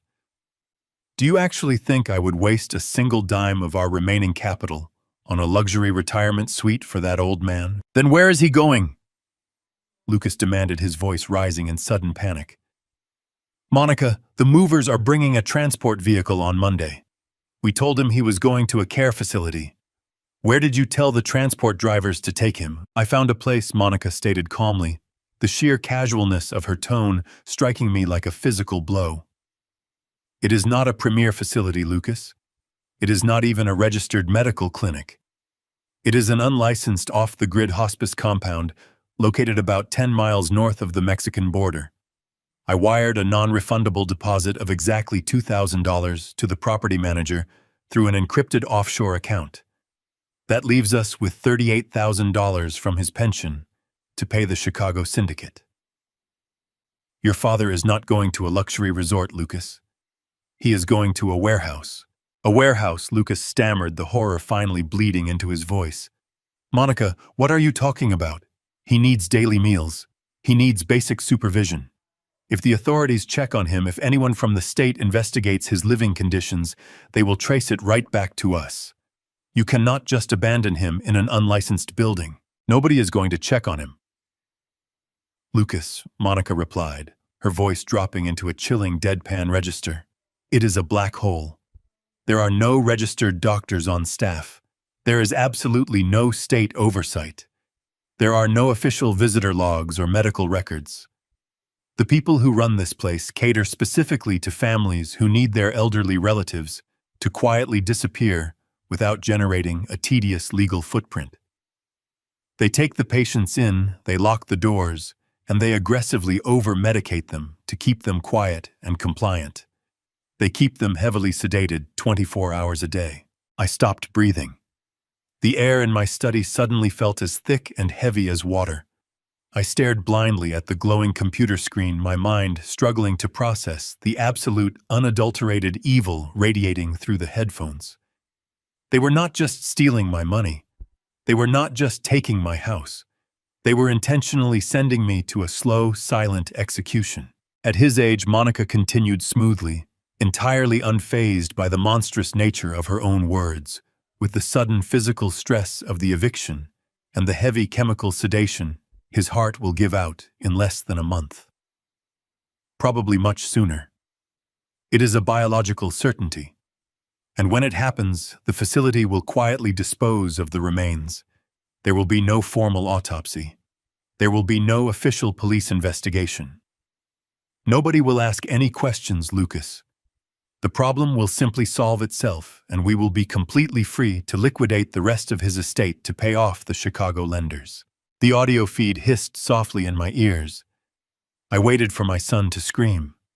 I waited for Lucas to violently reject this horrific conspiracy, to draw a final moral line, and tell his wife that he would absolutely not be an active accomplice to his own father's premeditated murder. A month, Lucas whispered. His voice was completely devoid of anger. There was no outrage. There was only a quiet, sickening resignation. Are you absolutely sure there is no paper trail? Are you sure the transport drivers will not talk? The drivers are private contractors, Monica assured him coldly. They are paid in untraceable cash to transport cargo, not to ask questions. Your father will get in the car on Monday morning, and that will be the very last time we ever have to deal with him. I reached up with trembling hands and pulled the headphones off my head, dropping them heavily onto the wooden desk.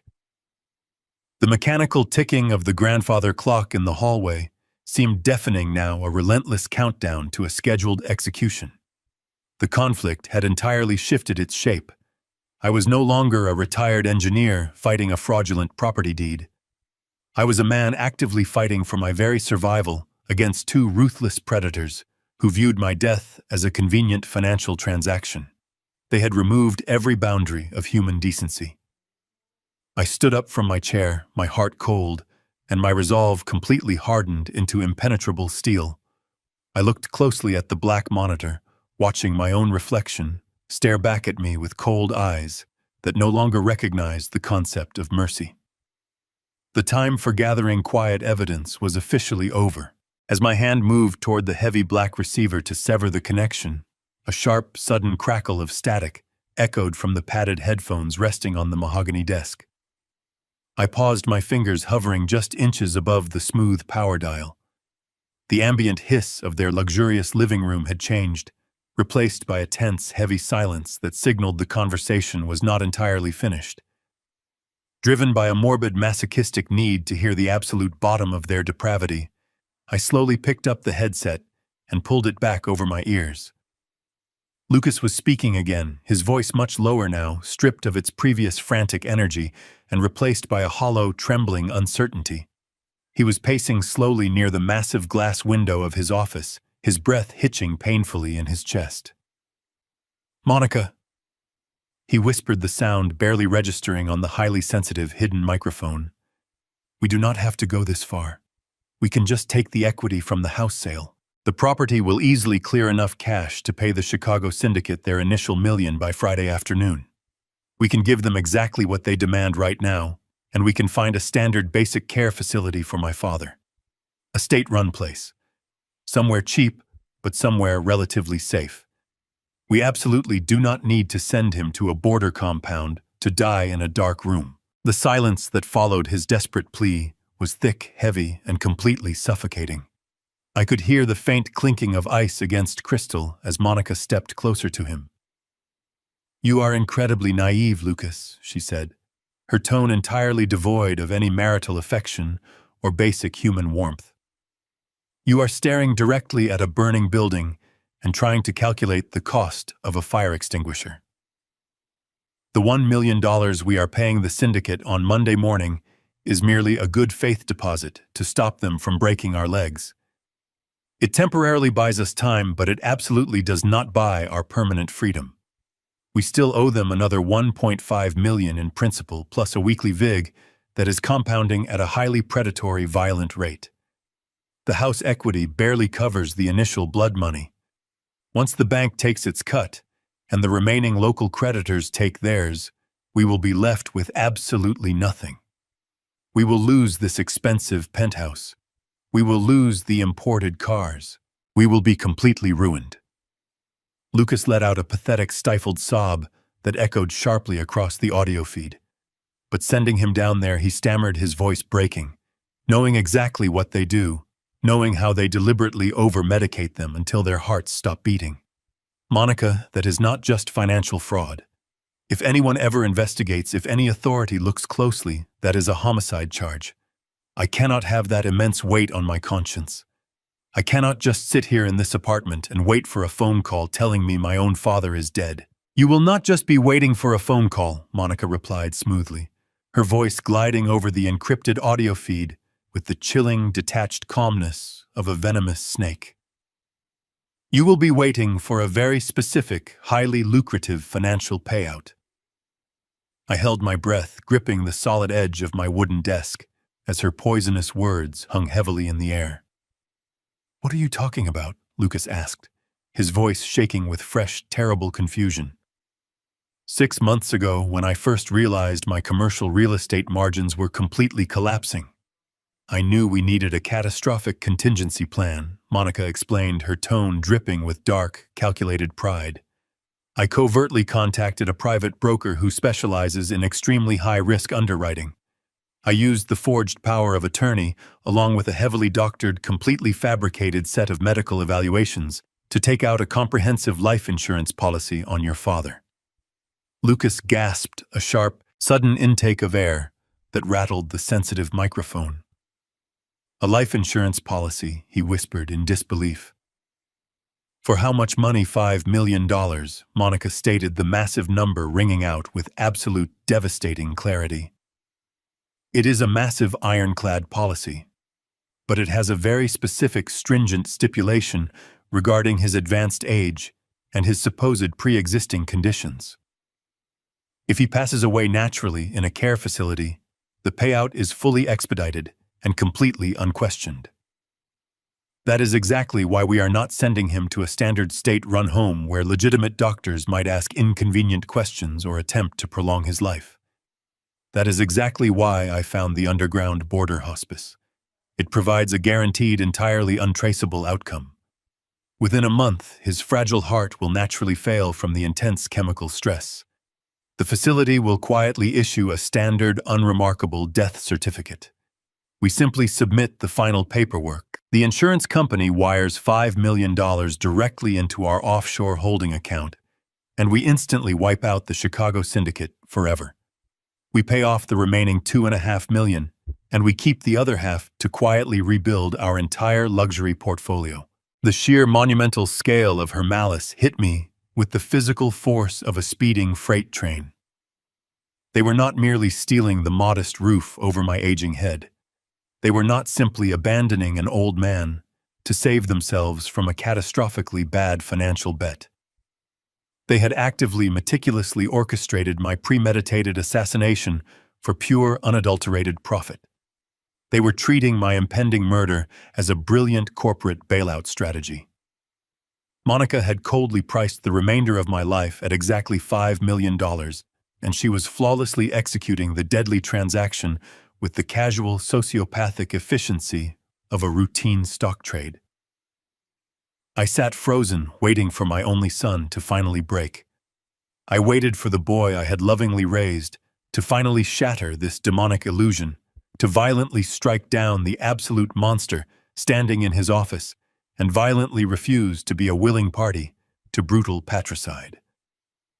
I listened closely to his ragged breathing, absorbing the sickening sound of his moral compass permanently fracturing under the crushing, terrifying weight of his own pathetic cowardice. 5 million.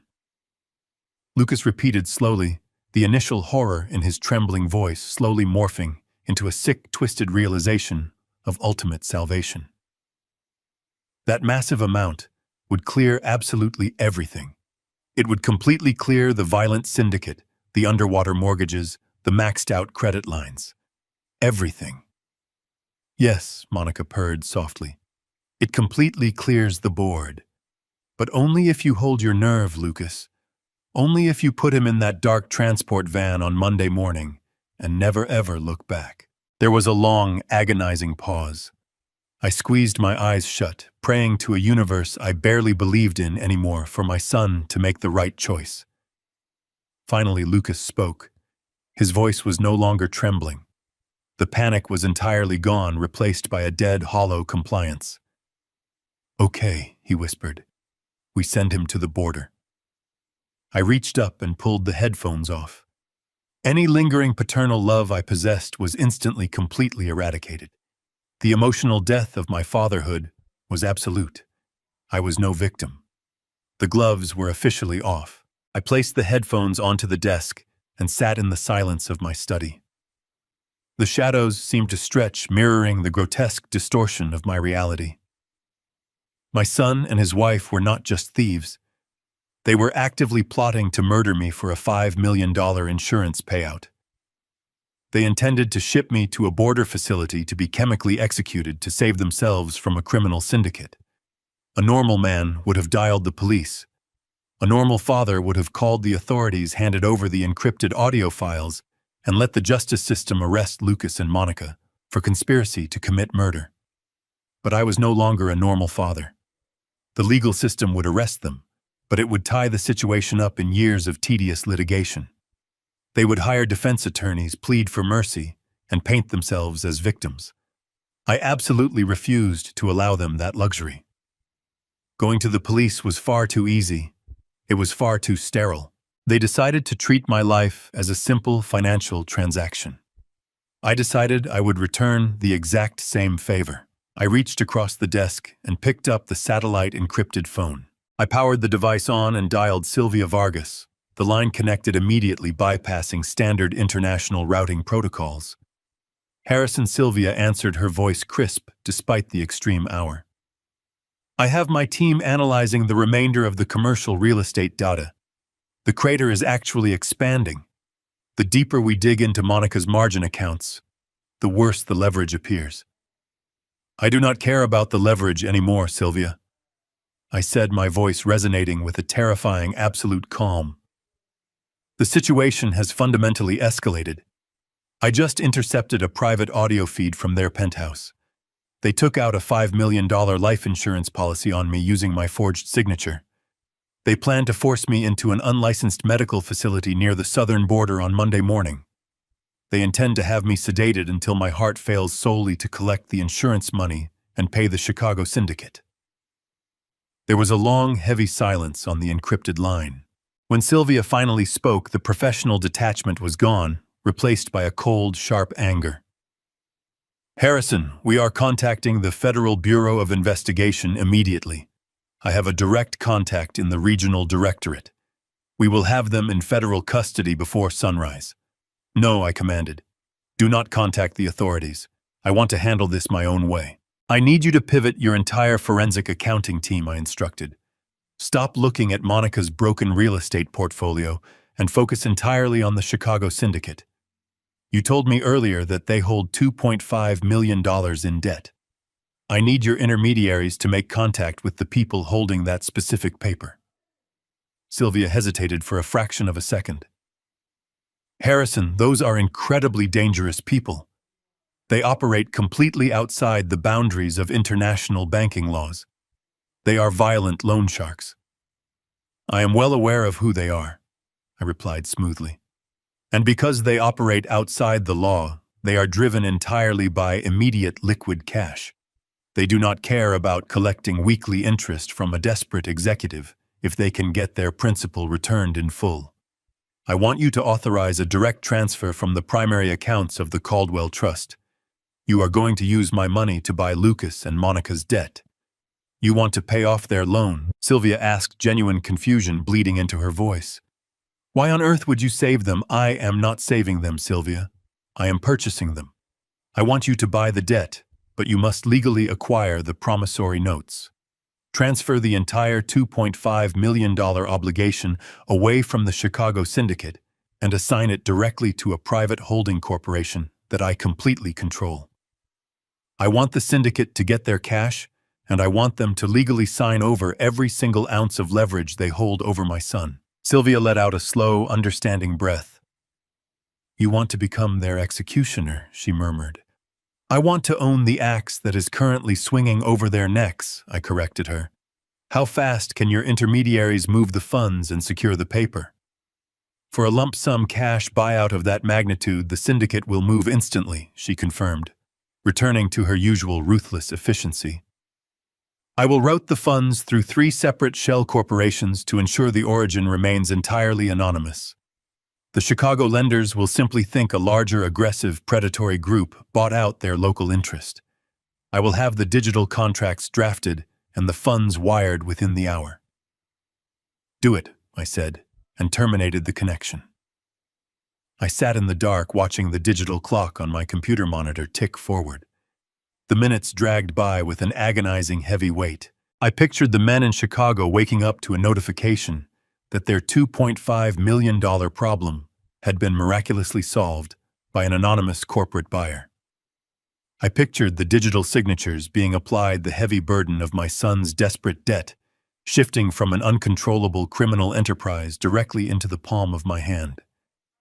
I poured myself another cup of coffee, the dark liquid matching the absolute blackness that had consumed my paternal heart. The sun began to rise outside my window. The neighborhood was waking up, completely unaware of the invisible power dynamics shifting behind my blinds. I did not feel tired. The adrenaline of the ultimate betrayal had completely rewired my nervous system. I remembered the sick, relieved tone in my son's voice when he agreed to my murder. He believed he was a master manipulator who had successfully navigated a terrifying crisis by discarding his aging father. 2 hours later, the satellite phone vibrated on my desk. I answered it immediately. It is done, Sylvia stated. Her voice held a dark satisfaction. The wire transfer was completely successful. The Chicago syndicate accepted the buyout without a single question. They have officially signed over the physical promissory notes and all associated digital leverage to our anonymous holding company. They are completely out of the picture. Lucas and Monica no longer owe any money to the criminal underworld. They owe exactly $2.5 million directly to you. They are required to produce the initial $1 million payment on Monday morning, or the holding company has the absolute legal right to initiate immediate catastrophic asset seizure. I thanked Sylvia and set the phone down. The transition was absolute. I was no longer the confused, vulnerable old man packing his belongings into cardboard boxes. I was no longer the victim of an aggressive, ungrateful child. I was the architect of their total destruction. I possessed the absolute legal and financial authority to crush them. They were planning to steal my home and end my life on Monday morning. I smiled at the glowing monitor. I was going to let them walk right through my front door entirely confident in their sick, twisted victory, and then I was going to drop the executioner's axe directly onto their arrogant heads. The morning of the 72nd hour arrived with a clear sunrise that painted the sky in brilliant strokes. I stood by the bay window watching the gentle light spill across the lawns. It was Monday, exactly 8 o'clock in the morning. The quiet serenity was suddenly broken by the grinding gears of a large commercial moving truck. It parked directly in front of my driveway, its engine rumbling with an invasive energy. The brakes hissed loudly as the driver killed the engine. Behind the moving truck, a sleek silver sedan pulled up to the curb. I watched from the shadows as Lucas stepped out of the driver's side. He was dressed in a sharp business suit, looking every inch the successful corporate executive. Monica emerged from the passenger side clutching her designer handbag, her face set in an expression of grim, determined annoyance. A moment later, a third vehicle arrived. It was Bradley Thorne, the corrupt attorney they had hired to facilitate the fraudulent transfer of my property. He grabbed a thick leather briefcase from his back seat, adjusting his tie with a smug, self-satisfied smirk. They gathered on the sidewalk, exchanging brief, hushed words. They were entirely confident in their victory. They were fully expecting to unlock my front door and find a broken, sobbing old man, surrounded by cheap cardboard boxes, ready to be quietly shipped off to a dark, unmarked grave. They believed they were walking into the final triumphant chapter of their brilliant financial rescue plan. I walked over to my full-length mirror. I was not wearing the faded flannel shirts that had become my daily uniform. Instead, I wore a perfectly tailored charcoal gray suit, woven from imported Italian wool. It was a garment from my previous life preserved in a hidden cedar closet. I adjusted my collar and tightened the knot of my deep burgundy silk tie. I slipped a vintage platinum watch onto my left wrist, feeling the familiar weight of undeniable wealth. The frail, confused pensioner they thought they had outsmarted no longer existed. I walked out of the bedroom and made my way down the short hallway to the living room. Sylvia Vargas was already waiting for me. She had arrived an hour earlier through the discreet back entrance, accompanied by two imposing, broad-shouldered men wearing immaculate dark suits. Their suit jackets hung open just enough to reveal federal law enforcement badges clipped to their belts. They stood silently behind my favorite leather recliner, exuding an aura of absolute terrifying authority. Sylvia stood beside them holding a sleek silver tablet, her face an unreadable mask of professional detachment. I poured myself a cup of expensive black coffee. I carried the mug to the living room and sat in the leather recliner crossing my legs. The moving boxes I had staged near the window were a perfect piece of theatrical misdirection. We waited in complete, absolute silence. Less than 2 minutes later, I heard the distinct metallic scrape of a key sliding into the front door lock. The heavy wooden door swung inward, hitting the rubber wall stop with a dull thud. Lucas stepped into the foyer first, his shoulders squared, ready to issue commands. Monica followed closely behind him, already pulling a sanitized surgical mask from her purse, as if she were entering a contaminated biohazard zone. Bradley Thorne brought up the rear, his leather briefcase clutched tightly in his hand, ready to present the fraudulent eviction paperwork to any local authorities who might happen to ask questions. "Dad, the moving team is here." Lucas called out, his voice loud and authoritative, completely devoid of the trembling terror I had heard on the audio recordings. "We need you to wrap this up immediately. The transport van for your new medical facility will be arriving in 20 minutes, and we cannot afford any delays." He marched around the corner into the living room, stopping so abruptly that his leather shoes skidded against the hardwood floor. Monica bumped roughly into his back, letting out a sharp gasp of annoyance before she peered around his shoulder. Her eyes widened into massive, terrified circles. The heavy, confident swagger instantly evaporated from both of them. They froze, completely paralyzed by the impossible scene unfolding directly in front of their eyes. I sat perfectly still in the recliner, taking a slow, measured sip of my black coffee. I did not blink. I did not offer a greeting. I simply watched them process the sudden, violent destruction of their reality. Bradley Thorne pushed his way past my paralyzed son, oblivious to the sudden shift in the atmosphere. He strutted into the center of the living room, dramatically waving a thick stack of legal documents in the air. Mr. Caldwell Bradley announced, his voice dripping with condescension and arrogant legal authority. As per the 72-hour eviction notice served to you on Friday, you are now legally required to vacate these premises immediately. The property has been officially transferred, and you no longer have any legal right to occupy this structure. If you refuse to comply with this order, I will be forced to contact the local sheriff's department to have you physically removed for trespassing. I lowered my coffee mug, resting it gently on my knee. I looked directly at the corrupt attorney, allowing a cold, razor-thin smile to touch the corners of my mouth. You are entirely welcome to contact the local authorities. Mr. Thorne, I replied, my voice smooth, deep, and resonating with absolute command. However, I believe these two gentlemen standing behind me might save you the trouble of making that phone call. Bradley finally stopped waving his papers and looked past me. His arrogant smirk faltered as his eyes locked onto the federal badges glinting under the living room lights. The aggressive color instantly drained from his face, leaving him looking pale and suddenly very small. Lucas and Monica remained glued to the floorboards near the foyer archway. Lucas was staring at my custom-tailored suit, his jaw hanging slightly open as his brain desperately tried to reconcile the image of the helpless old man he thought he knew with the powerful, unyielding executive sitting in front of him. Monica was staring at Sylvia, recognizing the distinct, terrifying aura of top-tier corporate power. Lucas, I said, shifting my gaze away from the trembling lawyer and focusing entirely on my son. You look surprised.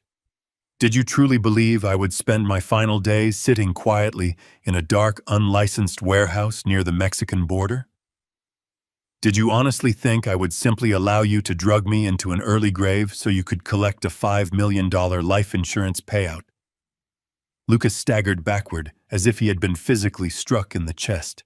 He bumped hard into the wall, his breathing turning into shallow, panicked gasps. He knew instantly that I possessed the secret audio recordings. He knew his ultimate deadly betrayal was completely exposed.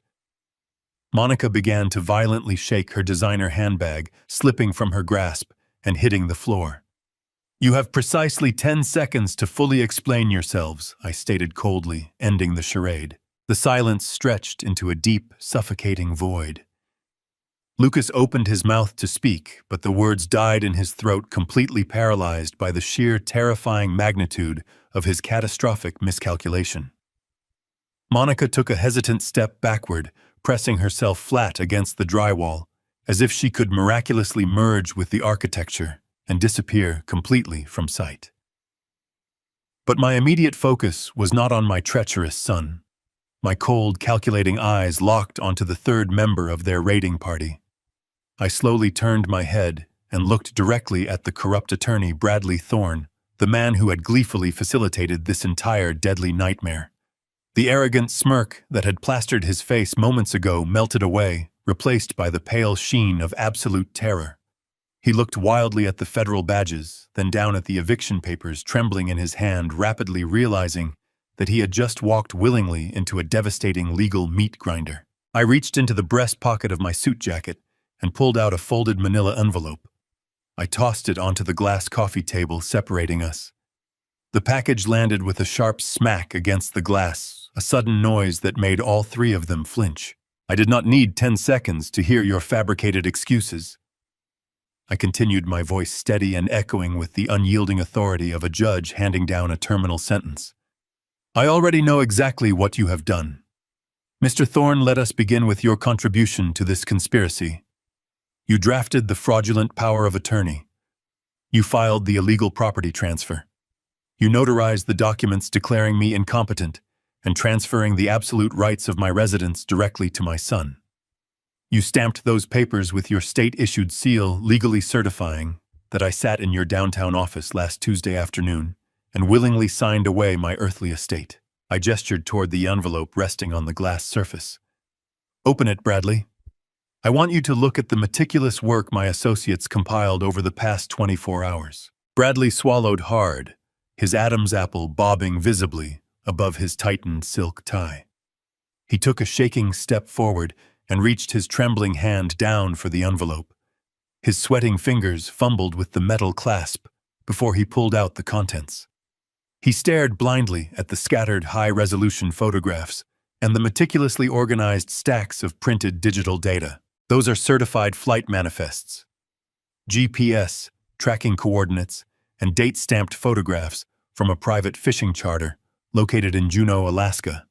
I explained calmly, watching the blood drain from his face.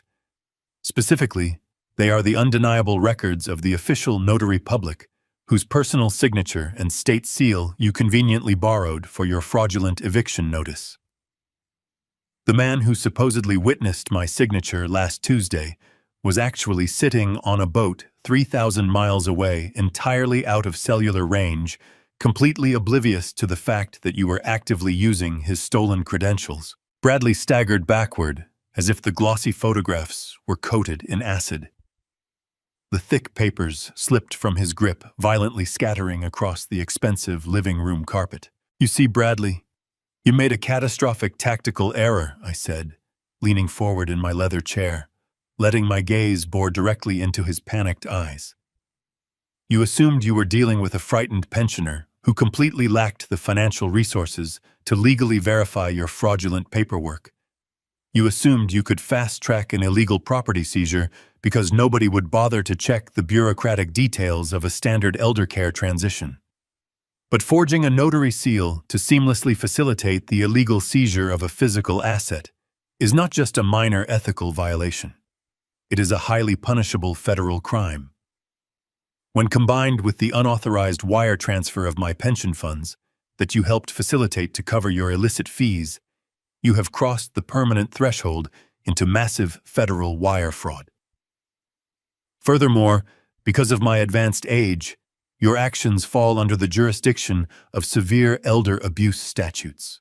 You actively participated in a coordinated criminal conspiracy to permanently ruin my life. The two federal agents standing silently behind me finally made their presence known. They stepped out from the shadows of the hallway, their overwhelming physical presence suddenly dominating the entire room. The agent on the right, a tall, broad-shouldered man with a stern expression, placed his hand firmly on his utility belt. "Mr. Thorne." The agent stated, his voice a deep, resonant baritone that left zero room for negotiation. "We have thoroughly reviewed the preliminary evidence compiled by Mr. Caldwell's legal team. We have secured expedited warrants to freeze your personal bank accounts, seize your digital devices, and audit your entire corporate practice. You are looking at a mandatory minimum of 15 years in a federal penitentiary, total professional disbarment, and the absolute destruction of your life." The facade of the confident attorney named Bradley Thorne shattered completely. The heavy leather briefcase he had been clutching dropped from his hand, hitting the hardwood floor with a loud crash that mirrored his own sudden collapse. His knees buckled, and he sank down onto the expensive Persian rug, his chest heaving with rapid, terrified gasps. He absolutely did not look at my son Lucas. He refused to even glance at Monica. In a matter of seconds, he had ruthlessly abandoned the very clients he had arrogantly conspired to protect. "Please," Bradley begged, holding his trembling hands up toward the towering federal agents, his voice reduced to a high, pathetic whine. "Please, you have to understand my position. I honestly did not know the full, terrifying extent of their deadly plan. I was just processing the standard paperwork. Lucas told me it was a normal family transition. He told me his father was severely ill and needed immediate medical placement. I can give you absolutely everything you need. I have encrypted emails. I have saved text messages. I kept a hidden ledger of their communications. I will testify against both of them right now. I will hand over the complete, highly incriminating paper trail. Just please, I am begging you, grant me full federal immunity. Do not take my legal license. Do not send me to prison. I will tell you absolutely everything about their massive, crippling debts." I watched the once arrogant corporate lawyer weep openly on my living room floor, shamelessly groveling for a shred of mercy he did not deserve. I looked down at him with nothing but pure, icy disdain. I had spent my entire adult life diligently building a solid legacy of honesty, brutal hard work, and quiet, respectable dignity. I had genuinely believed in the fundamental decency of the people around me. But sitting in that chair, watching this pathetic creature beg for his freedom, I realized that some people were simply parasitic insects willing to feed on the vulnerable until they were inevitably crushed. I leaned back into my recliner, smoothly picking up my black coffee. I took a slow sip, perfectly savoring the bitter taste, and looked down at him as if he were nothing more than a speck of dust dirtying my immaculate floor. "Immunity is entirely off the table, Mr. Thorne," I said quietly. "You built your career by preying on the weak. Today, however, you finally made the fatal mistake of preying upon the absolute wrong man." The 10 seconds ticked by in a brutal, agonizing silence. Bradley Thorne remained a crumpled, weeping mess on my Persian rug, while Lucas simply stared at me, his eyes wide and vacant, as if his mind had entirely shut down. It was Monica who finally broke the profound quiet. Her survival instinct, honed by years of corporate ruthlessness and predatory ambition, violently kicked in. She straightened her spine, smoothing the front of her expensive silk blouse with trembling fingers. She pointed a sharp, perfectly manicured nail directly at my chest. "You are bluffing!" she shrieked, her voice echoing shrilly off the high ceilings and completely shattering the tense atmosphere. "You are a pathetic, delusional old man playing a ridiculous game of dress-up. This house legally belongs to us. We hold the signed property deed. We hold the absolute medical authority over your estate. You have absolutely no power here, Harrison. You have no money, you have no leverage, and you certainly have no right to question our decisions. You are going to get into that transport van, or I swear I will have these officers arrest you for trespassing in my home." I did not raise my voice to match her hysterical screaming. Instead, I calmly reached into my suit pocket and withdrew my cellular phone. I tapped the screen once, seamlessly pairing the device with the premium surround sound entertainment system I had installed in the living room years ago. I pressed play. Instantly, the crisp, unmistakable sound of Monica's own voice filled the expansive room, amplified by the hidden acoustic speakers. The audio was pristine, capturing every single inflection of her previous night's conversation. "I found a place," the recorded, Monica stated calmly, her digitized words dropping like heavy stones into the suddenly frozen room. "It is an unlicensed, off-the-grid hospice compound located about 10 miles north of the Mexican border. They cater specifically to families who need their elderly relatives to quietly disappear." Monica physically recoiled as if she had been struck by a whip. She covered her mouth with both hands, a choked guttural sound escaping her throat. I watched Lucas as the recording continued to play, his own hollow, cowardly voice broadcasting his ultimate betrayal to the entire room. But the recording did not stop there. It continued directly into the darkest, most vile segment of their conspiracy. The speakers projected Monica's chilling explanation of the $5 million life insurance policy, her meticulous, premeditated plan to intentionally cause my cardiac failure through aggressive chemical sedation, and her gleeful anticipation of cashing out my life to save their collapsing empire. The color drained entirely from my son's face, leaving his skin a sickly, translucent gray. His knees visibly buckled, and he grabbed the edge of the foyer table to prevent himself from collapsing completely. The horrific reality of his actions, stripped of all internal justifications and played back in high-definition audio, finally crushed whatever remained of his human soul. The 2 federal agents standing behind me shifted slightly, their hands resting near their tactical belts, entirely prepared for any sudden, desperate movements. I pressed the screen, plunging the room back into a heavy, suffocating silence. "You thought you were incredibly clever," I said, my voice cutting through the quiet like a polished razor. "You thought you could treat a human life as a simple, disposable asset on a spreadsheet. You planned to chemically execute your own father to cover your catastrophically stupid financial gambles. You assumed I was deaf-blind and entirely defenseless." I slowly stood up from the leather recliner, buttoning the front of my charcoal jacket. I stood at my full height, projecting an aura of absolute, uncompromising authority that Lucas had never seen from me before. I reached into the inside pocket of my jacket and pulled out a thick, folded stack of legal documents.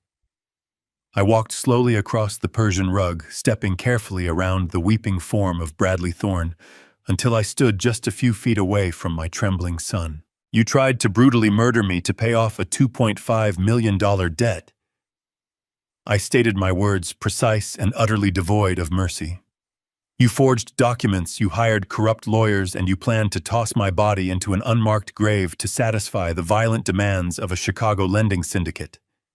You believed that $5 million in fraudulent insurance money would perfectly balance your ledger and set you entirely free. I held the thick stack of papers up, letting the morning light catch the harsh, heavy ink of the syndicate's financial contracts. But you owe the exact wrong people now, Lucas. Lucas stared blindly at the papers, his mind unable to process the shifting landscape of his destruction. What are those? He whispered, his voice cracking into a dry, pathetic rasp.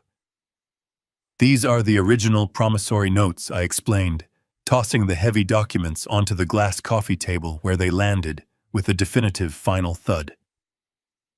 They are the absolute legally binding contracts detailing every single dollar you borrowed from the Chicago Underground. Early this morning, while you were busy dreaming about your $5 million payout, I instructed Sylvia to contact your lenders. I authorized my private financial team to execute a hostile, immediate buyout of your entire criminal portfolio. Monica let out a sharp, ragged breath, her eyes darting frantically between the documents, the federal agents, and my unyielding face. A buyout, she stammered, her voice shaking violently. How could you possibly afford a buyout? You are a retired engineer. You live on a fixed pension. We saw your bank accounts. We saw your financial records.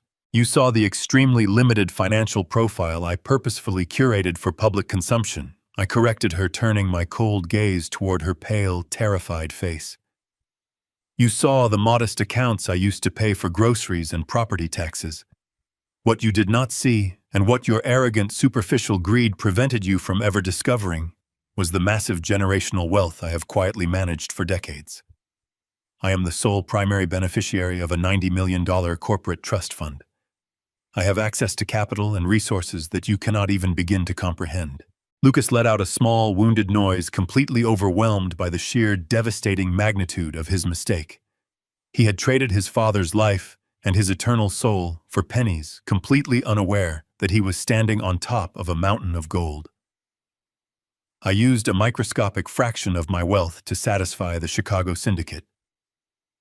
I continued. I wired $2.5 million directly to their holding accounts. They happily signed over every ounce of leverage they held over your miserable lives. I am your sole absolute creditor, I declared, my voice echoing with finality. The loan is in default. I am legally exercising my right to initiate immediate asset seizure. I am seizing your expensive downtown penthouse. I am seizing your imported vehicles. I am seizing your margin accounts. You are completely, hopelessly bankrupt. And for your documented, premeditated conspiracy to commit murder, you are both going to federal prison for the rest of your unnatural lives. The absolute finality of my words struck Monica with the physical force of a collapsing building. The carefully constructed facade of the untouchable corporate wife shattered, leaving behind a terrified animal caught in a steel trap. She let out a piercing, hysterical shriek that echoed violently against the high ceilings. Her knees buckled beneath her expensive skirt, and she collapsed heavily onto the Persian rug, her perfectly manicured hands clawing desperately at the woven fabric. The polished, predatory woman who had coldly calculated the timeline of my chemical execution just hours prior was now reduced to a weeping, hyperventilating mess on my floor. She did not look at me with genuine remorse. Instead, she twisted her tear-streaked face toward her husband, her eyes blazing with a vicious hatred born of pure self-preservation. "This is entirely your fault," Monica screamed, her voice cracking into a ragged, guttural sob. "You told me he was just a clueless old man. You promised me this would be a clean transition. You dragged me into this miserable financial black hole, Lucas. You made me plan this. I never wanted any part of your pathetic family." Lucas did not turn to acknowledge the venomous accusations spewing from his wife's mouth. His entire universe had just been violently inverted. He looked frantically at the legally binding promissory notes resting on the coffee table, then at the towering federal agents standing behind my chair, and finally at my stone-cold face. The realization that he had unknowingly handed his neck to the executioner broke him completely. He fell to his knees. He began to crawl across the distance separating us, his movements desperate and entirely devoid of dignity. He reached out with trembling hands and grabbed firmly onto the fabric covering my knees. He looked up at me, his face a wet mask of absolute panic. "Dad, please." Lucas sobbed, his voice reduced to a high, pathetic whimper that made my stomach churn with profound disgust. "Dad, you cannot do this. You cannot send me to federal prison. I am your only boy." I was desperate. I was terrified of the syndicate. They were going to kill me, Dad. They were going to take absolutely everything from me. I panicked. I made a catastrophic mistake, but I am still your flesh and blood. Please, I am begging you, look at me. I am your son. Give me a second chance. I will pay you back every single cent. Just please do not let them take me away. I looked down at the weeping man, clutching desperately at my legs. For a brief second, a ghost of a memory flashed across my mind. I remembered teaching a small, bright-eyed boy how to ride a bicycle in this very driveway, holding him steady and promising I would always keep him safe. But that boy was dead decades ago, replaced by the parasite crying on my floor. My heart felt as cold and impenetrable as solid glacial ice. I felt absolutely no pity. I felt absolutely no hesitation. I reached down, gripped his wrists with a sudden, unyielding strength, and forcefully detached his hands from my suit. I pushed him away, letting him slump backward onto the rug. "You stopped being my son the exact moment you priced the remainder of my natural life at $5 million. I stated, my voice echoing with a dark finality. "You stopped being my flesh and blood the very second you instructed a transport van to carry me to a border warehouse to be chemically executed. You did not make a mistake, Lucas. You made a deliberate, purely financial choice, and now you are going to pay the exact price for that transaction." I gave a brief, subtle nod to the federal agents standing behind me.